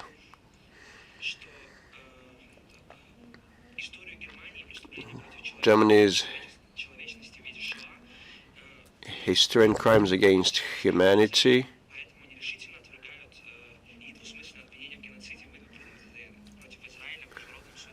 they reject the Shoah genocide case. They act as an advocate of Israel, and you named several examples on Dresden, saying that they are trying to step aside from their commitments. And in this respect, Namibia also criticized them, a victim of genocide of the early 20th century. And that was condemned in 1985, and the Soviet peoples were the main victims of the Ost horrible, horrendous plan to strip of life or dislodge 31 million people. And in Germany now we can see that Nazism is approved more and more often, and they saying that the ancestors participated in the defense of Königsberg, and they are siding. They're on the right side of the history, but Russia has bore the burden and the brunt of that war, liberating the world from the Nazis and suffering huge victims. What is the plan of Russia to counter the trends that make themselves manifest in Germany and in Europe? What are they planning for this and next year? This reflects, as I have already said, the degradation of the moral tenets of the Western society that took shape after the Second World War, and they were meant to be guarded. Probably generations changed, and the new generations do not recall the horrors of the Second World War, but that does not strip their government and other governments from responsibility to avoid any oblivion or any return to those moral principles of the pre-Second World War period. And definitely we are upset by these manifestations, and also by the fact that the Germans were offered quite a clumsy explanation with respect to their position on the lawsuit of South Africa to Israel. That was quite bizarre. They said we were the organizers of genocide and we will protect, hence, those who are accused of genocide. I cannot see any straightforward logic in this. Well, I said already that providing for Israel's security means a lot for us. It's overarching in the context of a full and comprehensive resolution in the Middle East, speaking about double and triple standards. When Yair Lapid was Israel's prime minister, he said many a thing about our special military operation, saying it was unacceptable when indiscriminate and sweeping attacks are committed using arms, and he said that it was a military crime that made civilians suffer. And several months ago, when the government changed there, responding to the criticism over sweeping indiscriminate application of arms and lots of victims, mortal victims among children and women and other civilians, they responded it is a war tragedy, nothing more. You know, on the one hand, we have this special military operation with the number of civil casualties not even anywhere close to the number of mortal victims of that Gaza conflict. But in one case, it is a war crime. In the other case, it's a moral tragedy. You know, so we should come to terms about that. You know, there are some tenets of the international law, and we have been, in observance of the rules of international law, we have been impacting precisely the military and related infrastructure facilities of the Ukrainian army. The fact that the Ukrainians deploying and station their troops in residential quarters is long known, and that happened constantly after the start of the operation. It is their style to use civilians as human shields, which is absolutely banned by the international humanitarian law. Definitely the laws of the war must be observed. And I also mentioned that the retired American generals and the current British politicians advise the Ukrainians to impact Crimea as hard as they can. Once you cannot succeed on the battlefield, just try to annoy and irritate Russians, erasing the Crimea from the map with your strikes.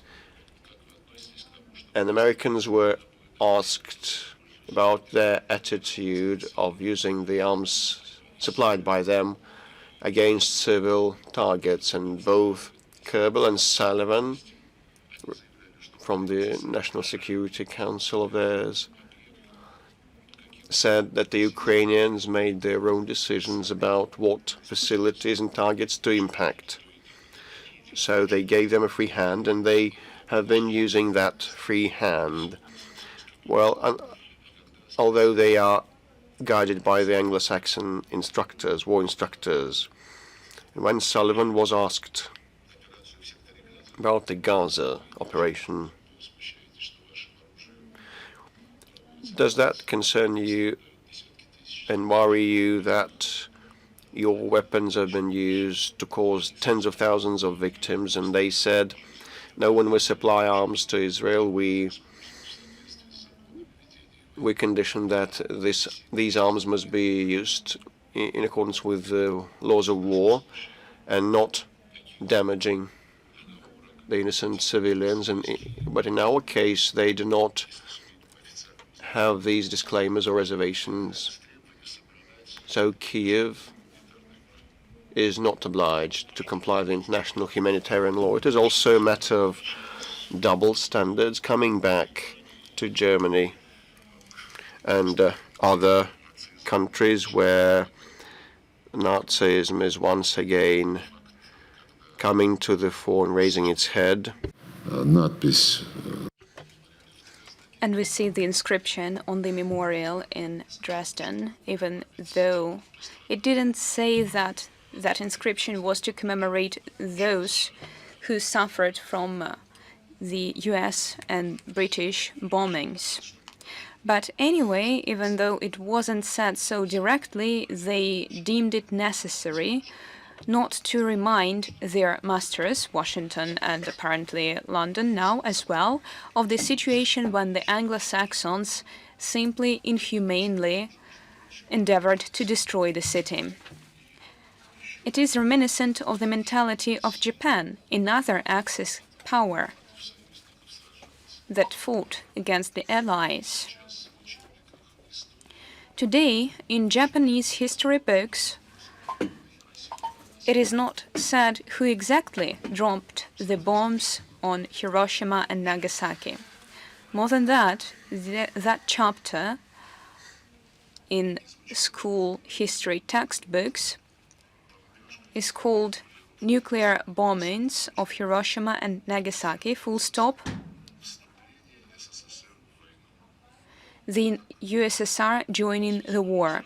So if you look at that, visually it looks like they are trying to push the children who read these books towards certain conclusions. And the Japanese sometimes circulate draft resolutions in the UN General Assembly condemning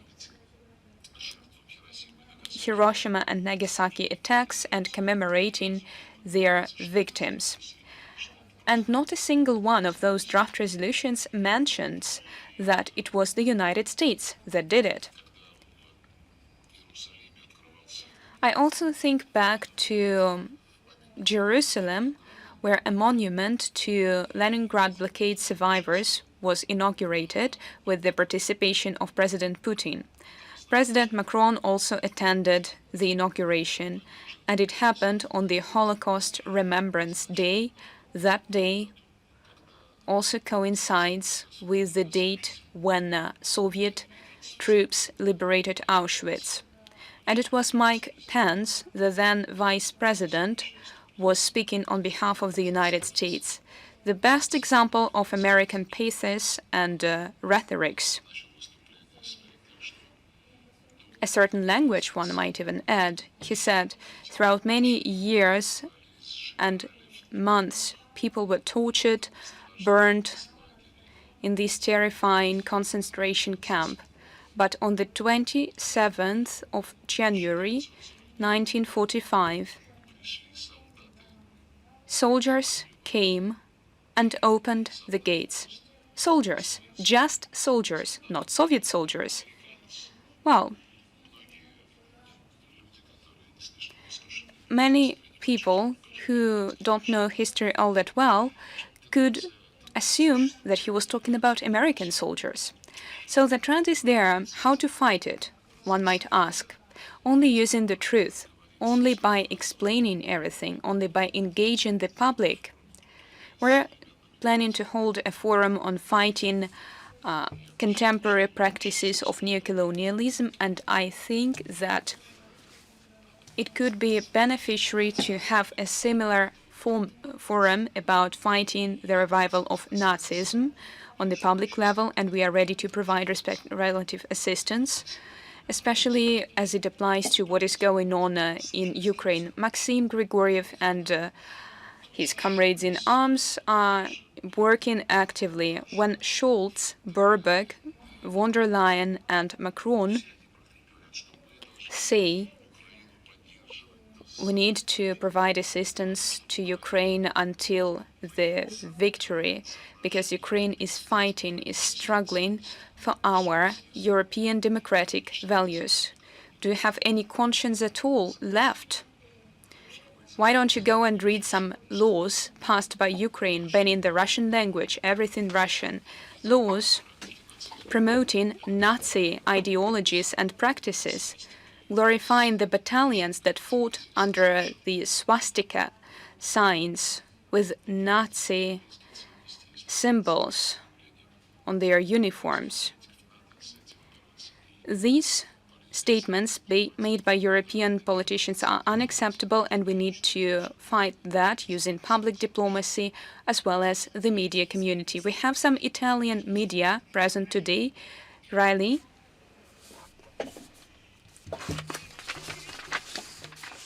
Broadcasting company RAI, foreign minister.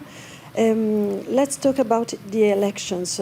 You've been in the office for many, many years. You're very close to President Putin. Do you have a feeling that he's concerned that the special military operation in Ukraine could affect the outcome of the presidential elections? And second point, as you mentioned, in a few days we will be remembering, the world will commemorate the Holocaust, the Shoah, and in the exact day then Soviet troops liberated Auschwitz, while many children and elderly are still held captive in Gaza just for being Jews.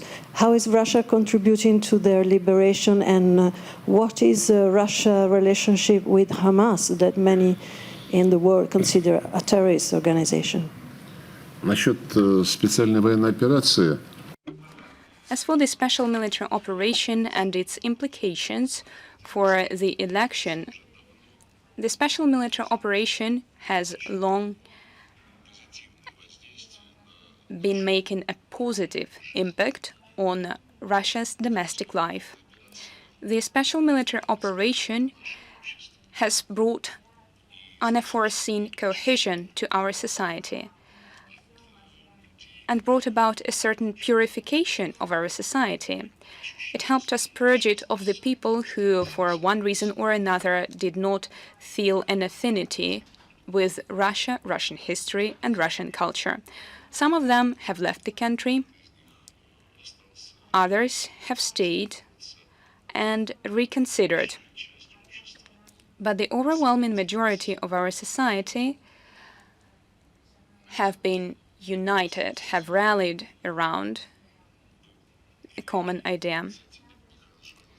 You probably remember Mikhail Zhvanetsky, a great comedian. Unfortunately, he passed a while ago, but among his multiple sketches, he had an absolutely brilliant one. He wrote it about 20 years ago. It was a comic sketch about the Soviet people or the Russian people.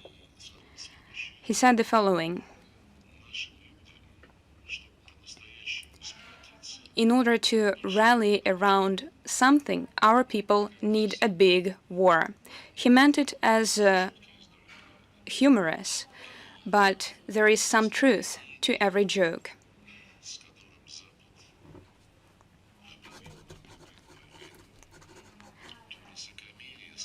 And the ferociousness the West has manifested by declaring a war to us. Their arrogance in rejecting our proposals and suggestions about agreeing upon the foundations of security on the basis of the principles that were approved beforehand without NATO's expansion, they rejected it all. None of your business, they would say. NATO-Ukraine relations are none of your concern, they would say. Don't meddle. Recently, former President of the Czech Republic, Klaus, gave an interview, and he said that the war started in 2008 when NATO declared that Ukraine and Georgia would join NATO. Putin was there at that summit in Bucharest. I was there too, and I remember him asking Merkel and the French, why did you do that? Well, the Americans and the British asked us, was the answer. Right now, the Americans are calling the shots for Europe together with the British. They are setting the tune to which the continental Europe is dancing. Shame on you and your neighbors in France, because the EU has to fight for its strategic autonomy. No one will give you this strategic autonomy, let me assure you. However, our people are united more than ever.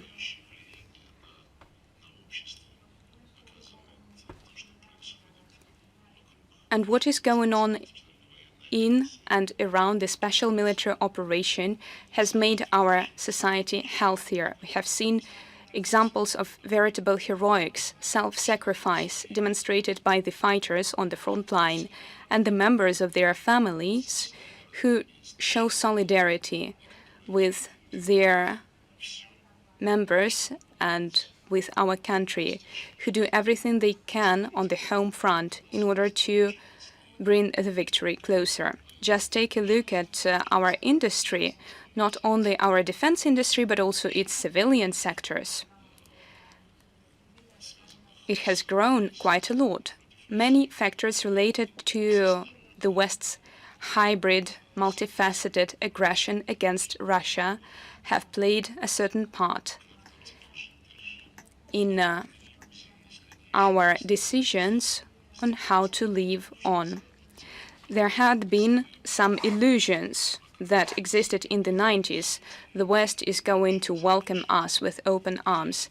But now these illusions are gone. We can no longer trust the West, because the West wants just one thing: to live at somebody else's expense and be smarter than everyone else. At least that's what they think.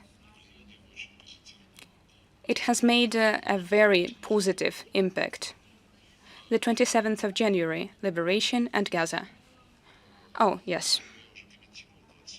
I have already commented the 27th of January, and I said that the West was trying to diminish the role of the Red Army in the liberation of Europe and the Jews, as well as save Holocaust survivors, or even sweep it under the carpet altogether.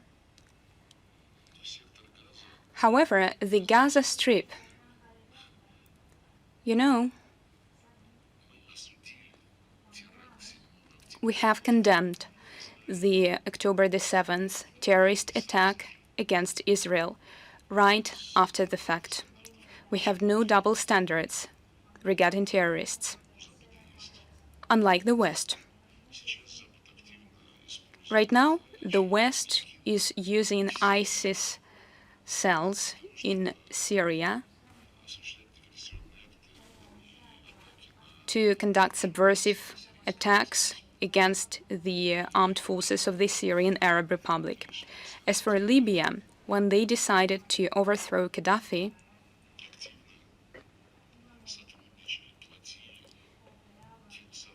they would cooperate with and provide financial assistance to the armed groups that later on marched southwards to the Sahel, sub-Saharan African countries, and are now terrorizing the citizens of those countries. Everyone knows that Al-Qaeda emerged after the US invasion, ISIL emerged after the invasion to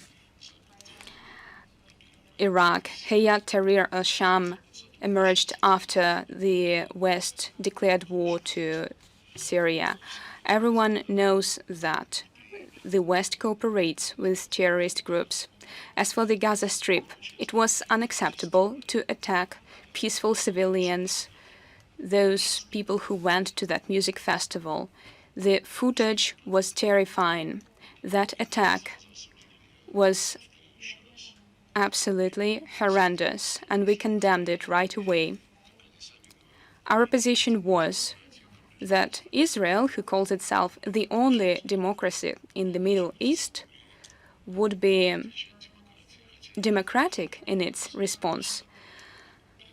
Also, although we do have some examples, including the US and the UK, that make it difficult to understand what means of war are acceptable for democracies. I'm going to be very frank and forward now. In the statements made by the Israeli Minister of Defense, the commander of the army, and a number of other officials, including ministers,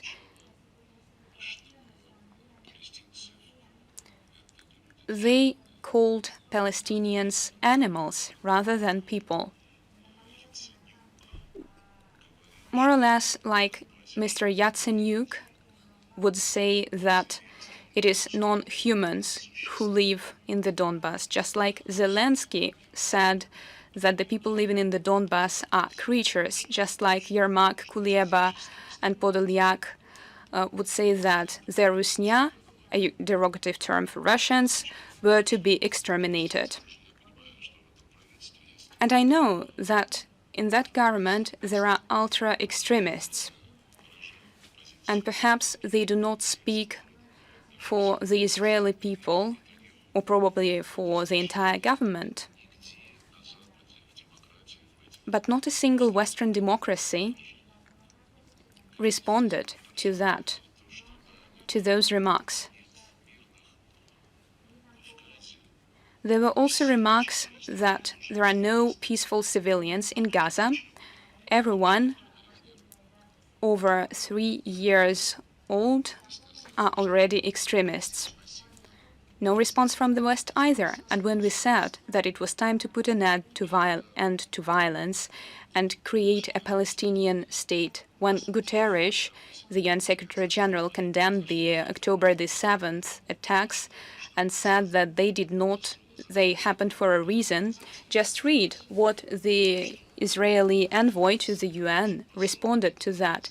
He called the UN and the UNSG accomplices to terrorists, and it was time to fire the UNSG. Just read that. Young people and children in Gaza are born in a situation where the Palestinian state promised to them by the UNGA over 70 years ago has not been created yet, and the chances that one day it will be created are becoming more and more elusive, smaller and smaller, because this policy was encouraged by the United States that has monopolized initiatives in the Middle East. In Davos, Blinken once again reaffirmed that they would stay the main player there, that the entire region wanted that.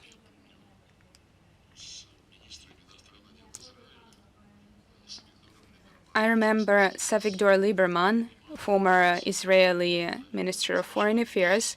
We had quite a few frank discussions about the Palestinian state.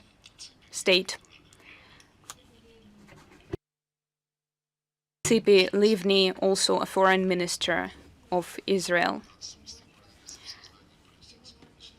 And I said that the absence of progress in the creation of the Palestinian state was the most substantial factor feeding extremism in the Arab streets. They were skeptical about that. You oversimplify, they would say. It's much deeper than that, they would say. It's Islamic fundamentalism. However, life is proving to be otherwise. The longer the creation of the Palestinian state is at an impasse, the harder it will be to ensure security for Israel and other Arab states, something we are witnessing today. Right now, Biden, Blinken, and the Europeans are talking about the need to start making progress towards the creation of the Palestinian state. Well, they understand. They know that without that it will be very difficult to diffuse the situation. However, starting is not enough. We need to make sure that the Israelis and Palestinians sit at the same table and start talking. We cannot allow the Americans to speak about this matter with someone in hushed whispers behind closed doors. They are trying to include Arabs in the discussions that exclude Palestinians. Right now, the United States are trying to make all the decisions in their stead, for these decisions to suit their own interests. It is a manifestation of the same neocolonial practices. So you see,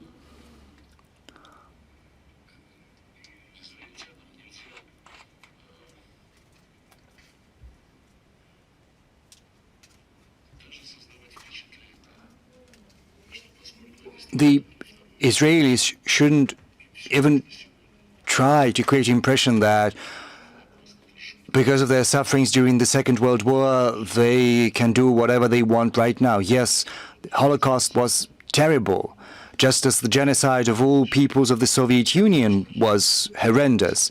Those peoples suffered as much. They were destroyed and killed in the concentration camps and during the siege of Leningrad, because in that case, then we would be allowed to do whatever we want as well. No, such a system won't do if we want to preserve international law.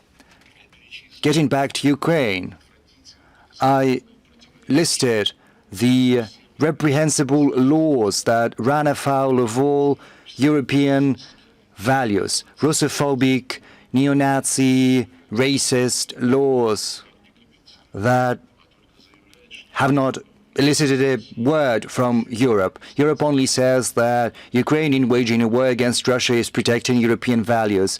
Europe has not commented. Oh, no, yes, they did give some comment on the National Minorities Act, but only with a single purpose, namely removing any restrictions on the use of EU languages, which would mean that only the Russian language would be completely and totally discriminated against.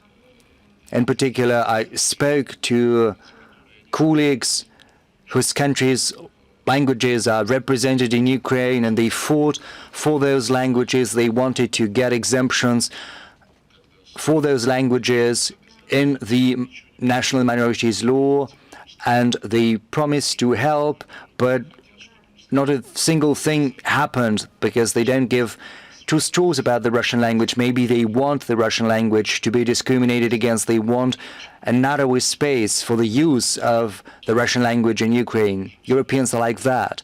And why? You know, Kyiv is allowed to do anything. And this all permissiveness is manifesting itself in every field. Yes, sometimes Americans are trying to address some reproaches to them, but they're doing that behind closed doors.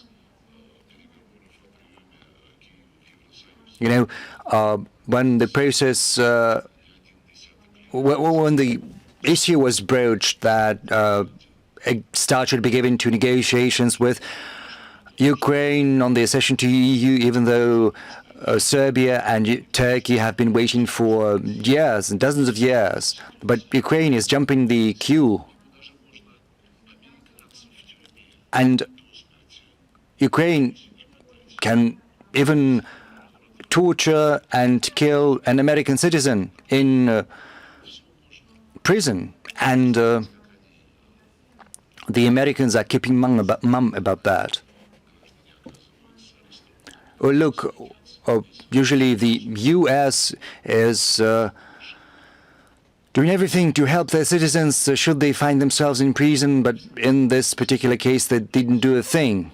But all permissiveness leads to a catastrophe, and a catastrophe has already struck the brains of the current Ukrainian leadership, and that is where all of them are leading to them. Since Italian media are concerned with neo-fascism, I do hope they will make videos and footage about marches of neo-fascists in Rome. So far, we haven't seen anything like that.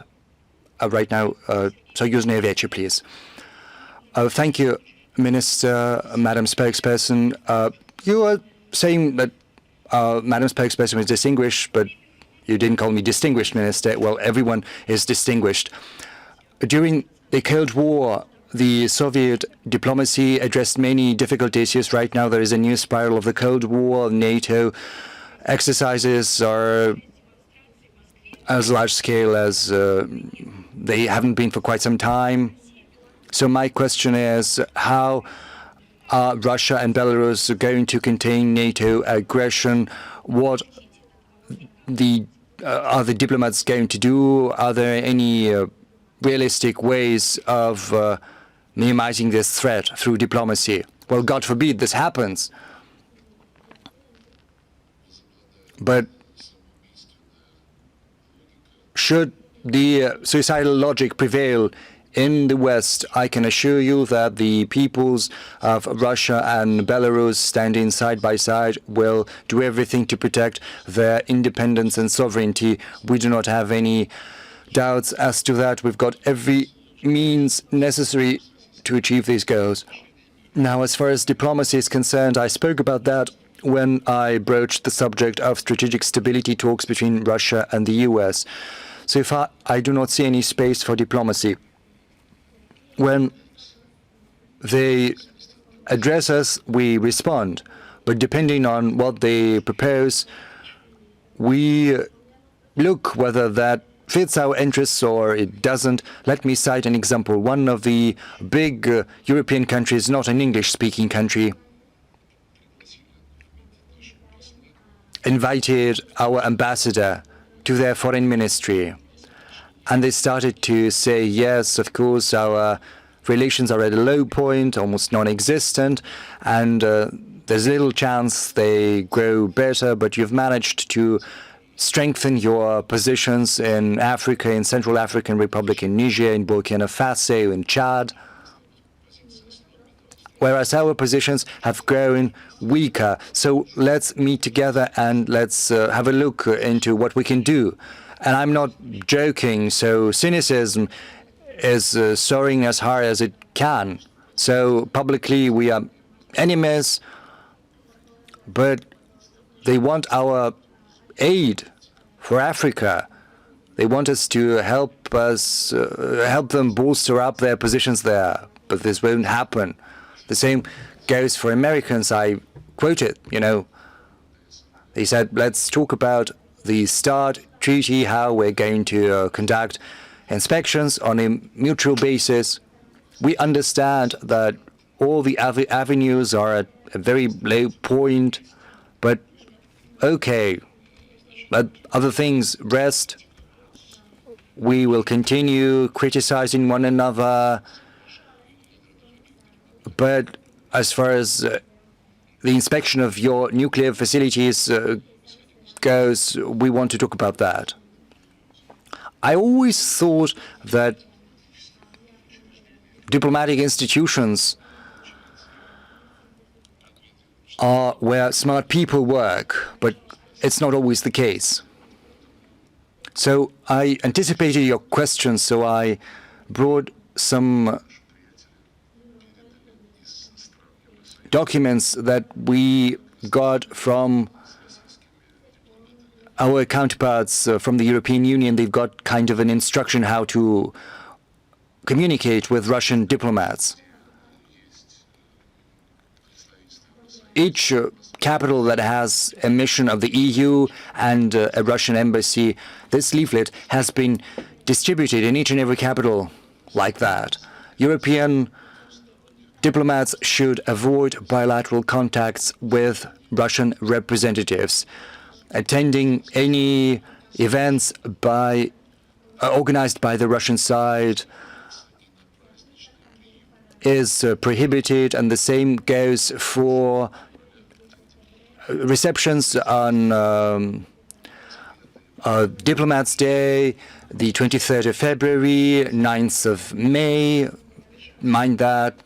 Speaking, so they cannot celebrate the victory in the Second World War, and also the Russian National Day on the 12th of June. Moreover, Russian diplomats should not be invited to events organized by the European Union or by the EU members. Attending events organized by third countries that are going to be attended by Russian diplomats is possible. Thank God. Now, as for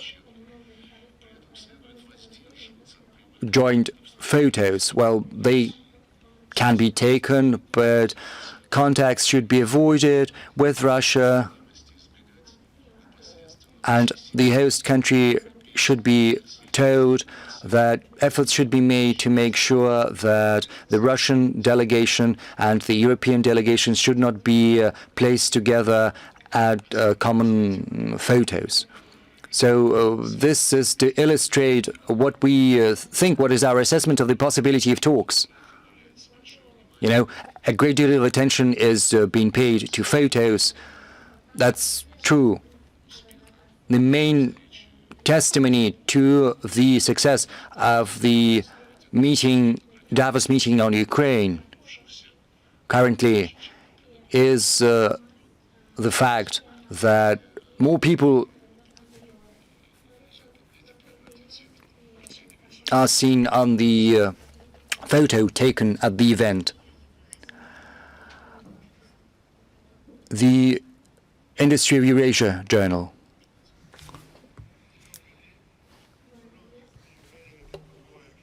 Good afternoon. Industry of Eurasia magazine. Minister, there is a question we broach every year. What's the impact of European sanctions on the development of the Eurasian Economic Union? That's the first question. Secondly, there is the Union State of Russia and Belarus. Last year, President of Kazakhstan was making inquiries whether Kazakhstan could be admitted into the Union State, and what was required to achieve that the President of Belarus was not against. So are there any ideas of establishing a Union State that would include not just Russia and Belarus, but also other countries of the former USSR? Thank you. As for the measures adopted by the Eurasian Economic Union amid the current conditions, to be honest, I do not think I should make a detailed list of all the measures that are often discussed at the meetings organized by the President and by the Prime Minister. No effort is spared to make sure that the key industries for our security should be completely independent of those who've proven completely untrustworthy as partners, those who've proven that they can betray you at any point in time in economy, just as they can betray you in politics or in life in general. As for the Union State, truly, it's a flagship of the Eurasian Economic Union. In many aspects, it's setting the tone as well as the path for further development of the Eurasian Economic Union. But to be blunt, I haven't heard any interest of Kazakhstan in joining the Union State.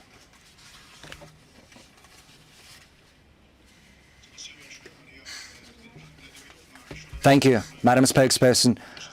Once again, Merry Christmas and Happy New Year. Minister Lavrov, I've got two questions. First, what do you think about Argentina's refusal to join BRICS? And my second question goes as follows. How is it possible to reinforce ties with Latin America this year? And how is it going, not just with Cuba, Nicaragua, Venezuela, but also other countries of Latin America? You spoke about the parliamentary conference that took here in Moscow. But does it mean that a new format of relations with Latin America can be inaugurated? As for Argentina's statement, it's a sovereign decision by a country that has been invited to join BRICS. The invitation was extended under the previous leadership, under the previous president, and when the invitation was sent out, the previous president said that the new president after the elections would make the final decision, and the decision has been made. So it's not a complete refusal. They've provided explanations why they're currently not ready for that. We took it in stride. We hope that once the new government of President Milei has found their way around and established themselves more firmly, they will make a final decision. But be that as it may, BRICS's popularity is growing, and as mentioned previously, we've got almost 30 bids and applications aimed at establishing some kind of ties with BRICS. Currently, we will concentrate our efforts on smoothly integrating the newcomers so as we could continue our path forward henceforth. In general, we've got very good relations with the Latin American states, with most of them. We're not trying to condition these ties on whether a leftist government or a right government is in power. We're working with everyone who wants to work with us on a reciprocal basis, on a mutual basis, who wants to benefit from such cooperation, and the majority of countries are like that. And last year I've been to the countries you mentioned, but I've also gone to Brazil, and I'm going to Brazil once again because late in February Brazil is going to host a foreign ministerial meeting of the G20, and tied to that is our visit to a number of other countries. We've also established contacts between Russia and CELAC. That's the Community of Latin American Caribbean States. There was a tradition of holding annual ministerials between Russia and the 3 or 4 countries of CELAC. Unfortunately, this tradition was upset by the COVID pandemic, but we intend to resume this practice henceforth. But I agree with you that the format, Latin America, Russia, is fully worthy of further exploration, not just in the parliamentary dimension, but also under executive authorities, and we're working on that. American media. Yes, please, over to you. Minister Lavrov, do you think there are going to be changes in Washington's policy with regard to Russia after the presidential elections in the US? Thank you. Well, you shouldn't address this question to me. This question should be addressed to those who are going to be elected by the American people. Well, with the understanding that it's going to be a fair election. Thank you. Serbia, please.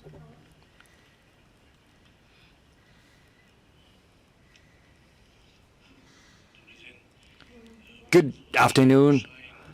My name is Sergey Lavrov, Politica Serbia. Thank you, Minister. Thank you, Madam Zakharova, because I've come here today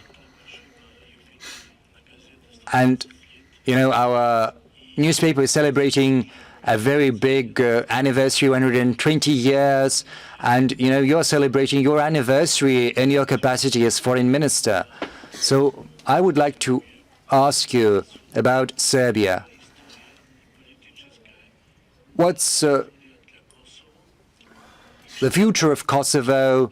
What are the prospects? And what's going to happen in the West Balkans in future? What are the prospects for that? And another question. 6 weeks ago, you visited Skopje and you were snubbed by Blinken and other Western foreign ministers, but you were ready to talk to them for the sake of peace and in order to avoid escalation. So I've listened to you. You say that you are willing and ready to talk, and you've spoken to some of your counterparts.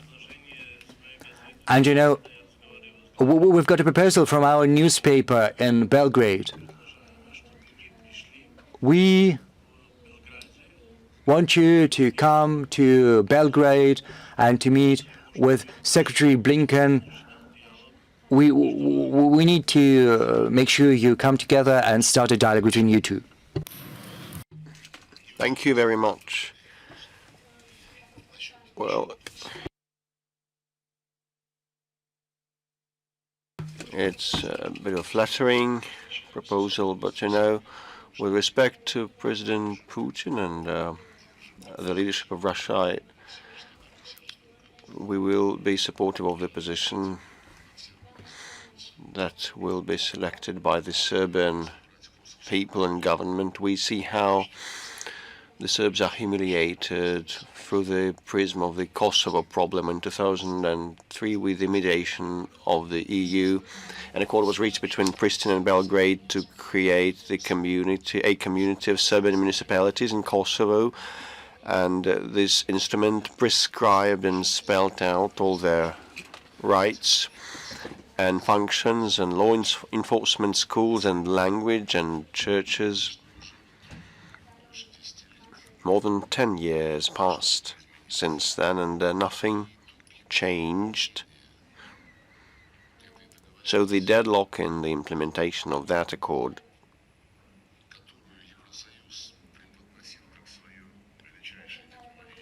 that the EU touted as its own major diplomatic achievement.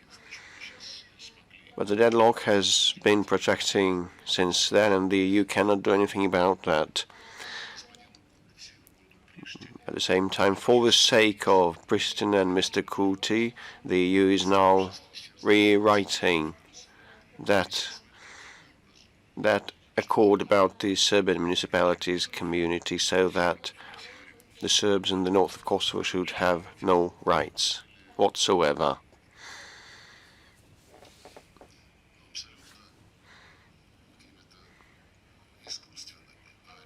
Saying that they should be artificial and the real power should stay with the Albanians, and this is something shameful for the EU. Because they trumpeted about that in 2013, saying that they resolved the issue, but nothing of the kind has happened. It's like in every other matter when you have to deliver, they backtrack and try to favor the party that is closer to them. And in this case, the Kosovan Albanians are closer because they swore allegiance and they want to accede to NATO. And they will be following the EU's guidelines unless the Balkan issue erupts and explodes in the Balkans. And someone uses the term Western Balkans. Why no one uses the term Eastern Balkans? There are no Eastern Balkans, this is why. And the Albanian factor is very serious. You have mentioned Northern Macedonia. Still their speaker sits at a table with the Albanian banner next to him. Although there is a Macedonian flag somewhere farther on. As regards Skopje and the OSCE ministerial, I do not know whether they ignored or snubbed me, or probably they bolted away. Before I arrived, they had gone, they had left. I do not see any issues in communicating. Like a year and a half ago during the G20 event and summit in Indonesia, I represented our president upon his behest, and in the course of the meeting, Secretary Blinken, via his aide, offered to walk out and communicate, and we had a standing talk for 10 minutes, and they tried to preach us that we should bring Ukraine to an end, the Ukrainian operation to an end. We heard nothing new. When contacts are proposed, would not hear any new things versus what is said by them in public. As regards an interview on your platform, I do not see a lot of point. I do not think it's going to be interesting. You know, it probably will be comprised of slogans, and while a serious talk should be behind closed doors, and they are not ready, neither politically nor from the perspective of substance. And the final question would be asked by a naval officer in the uniform. Thank you very much. Marina Vladimirovna, thank you, Mr. Minister. I represent Marxism, ideological center and think tank. We can hear you loud, okay. So it is about dialectics. And Mr. Dostoevsky said that the being manifests itself only when it faces a threat of non-being, and the Caribbean crisis of 1962 may serve as an example. Our submarine was spooked with bombs, and the commander prepared a nuclear torpedo to strike American warships. So we were on the verge, and only by chance he did not launch the torpedo. So do you think, Mr. Minister, in this respect, the fact that the West declined our proposals as of the 15th of December 2029, are we not approaching another version of the Caribbean crisis? Well, this topic of late has been discussed at various political analysts' huddles and talk shows. It is one of the most interesting ones, of the most relevant ones, and our political analysts write manuscripts, entire manuscripts of how to prevent relapsing into a nuclear war, and for that there is a need for some at least minor elementary fear on the other side. They don't have it now, but I see several stakeholders to that. Well, had the Western representatives in charge of politics been able to speak on their own, the situation might have been different, but they were instructed, they had been instructed and set on free by the British and the Americans. London has been prompting Zelensky to bomb all facilities and installations anywhere on Russian soil.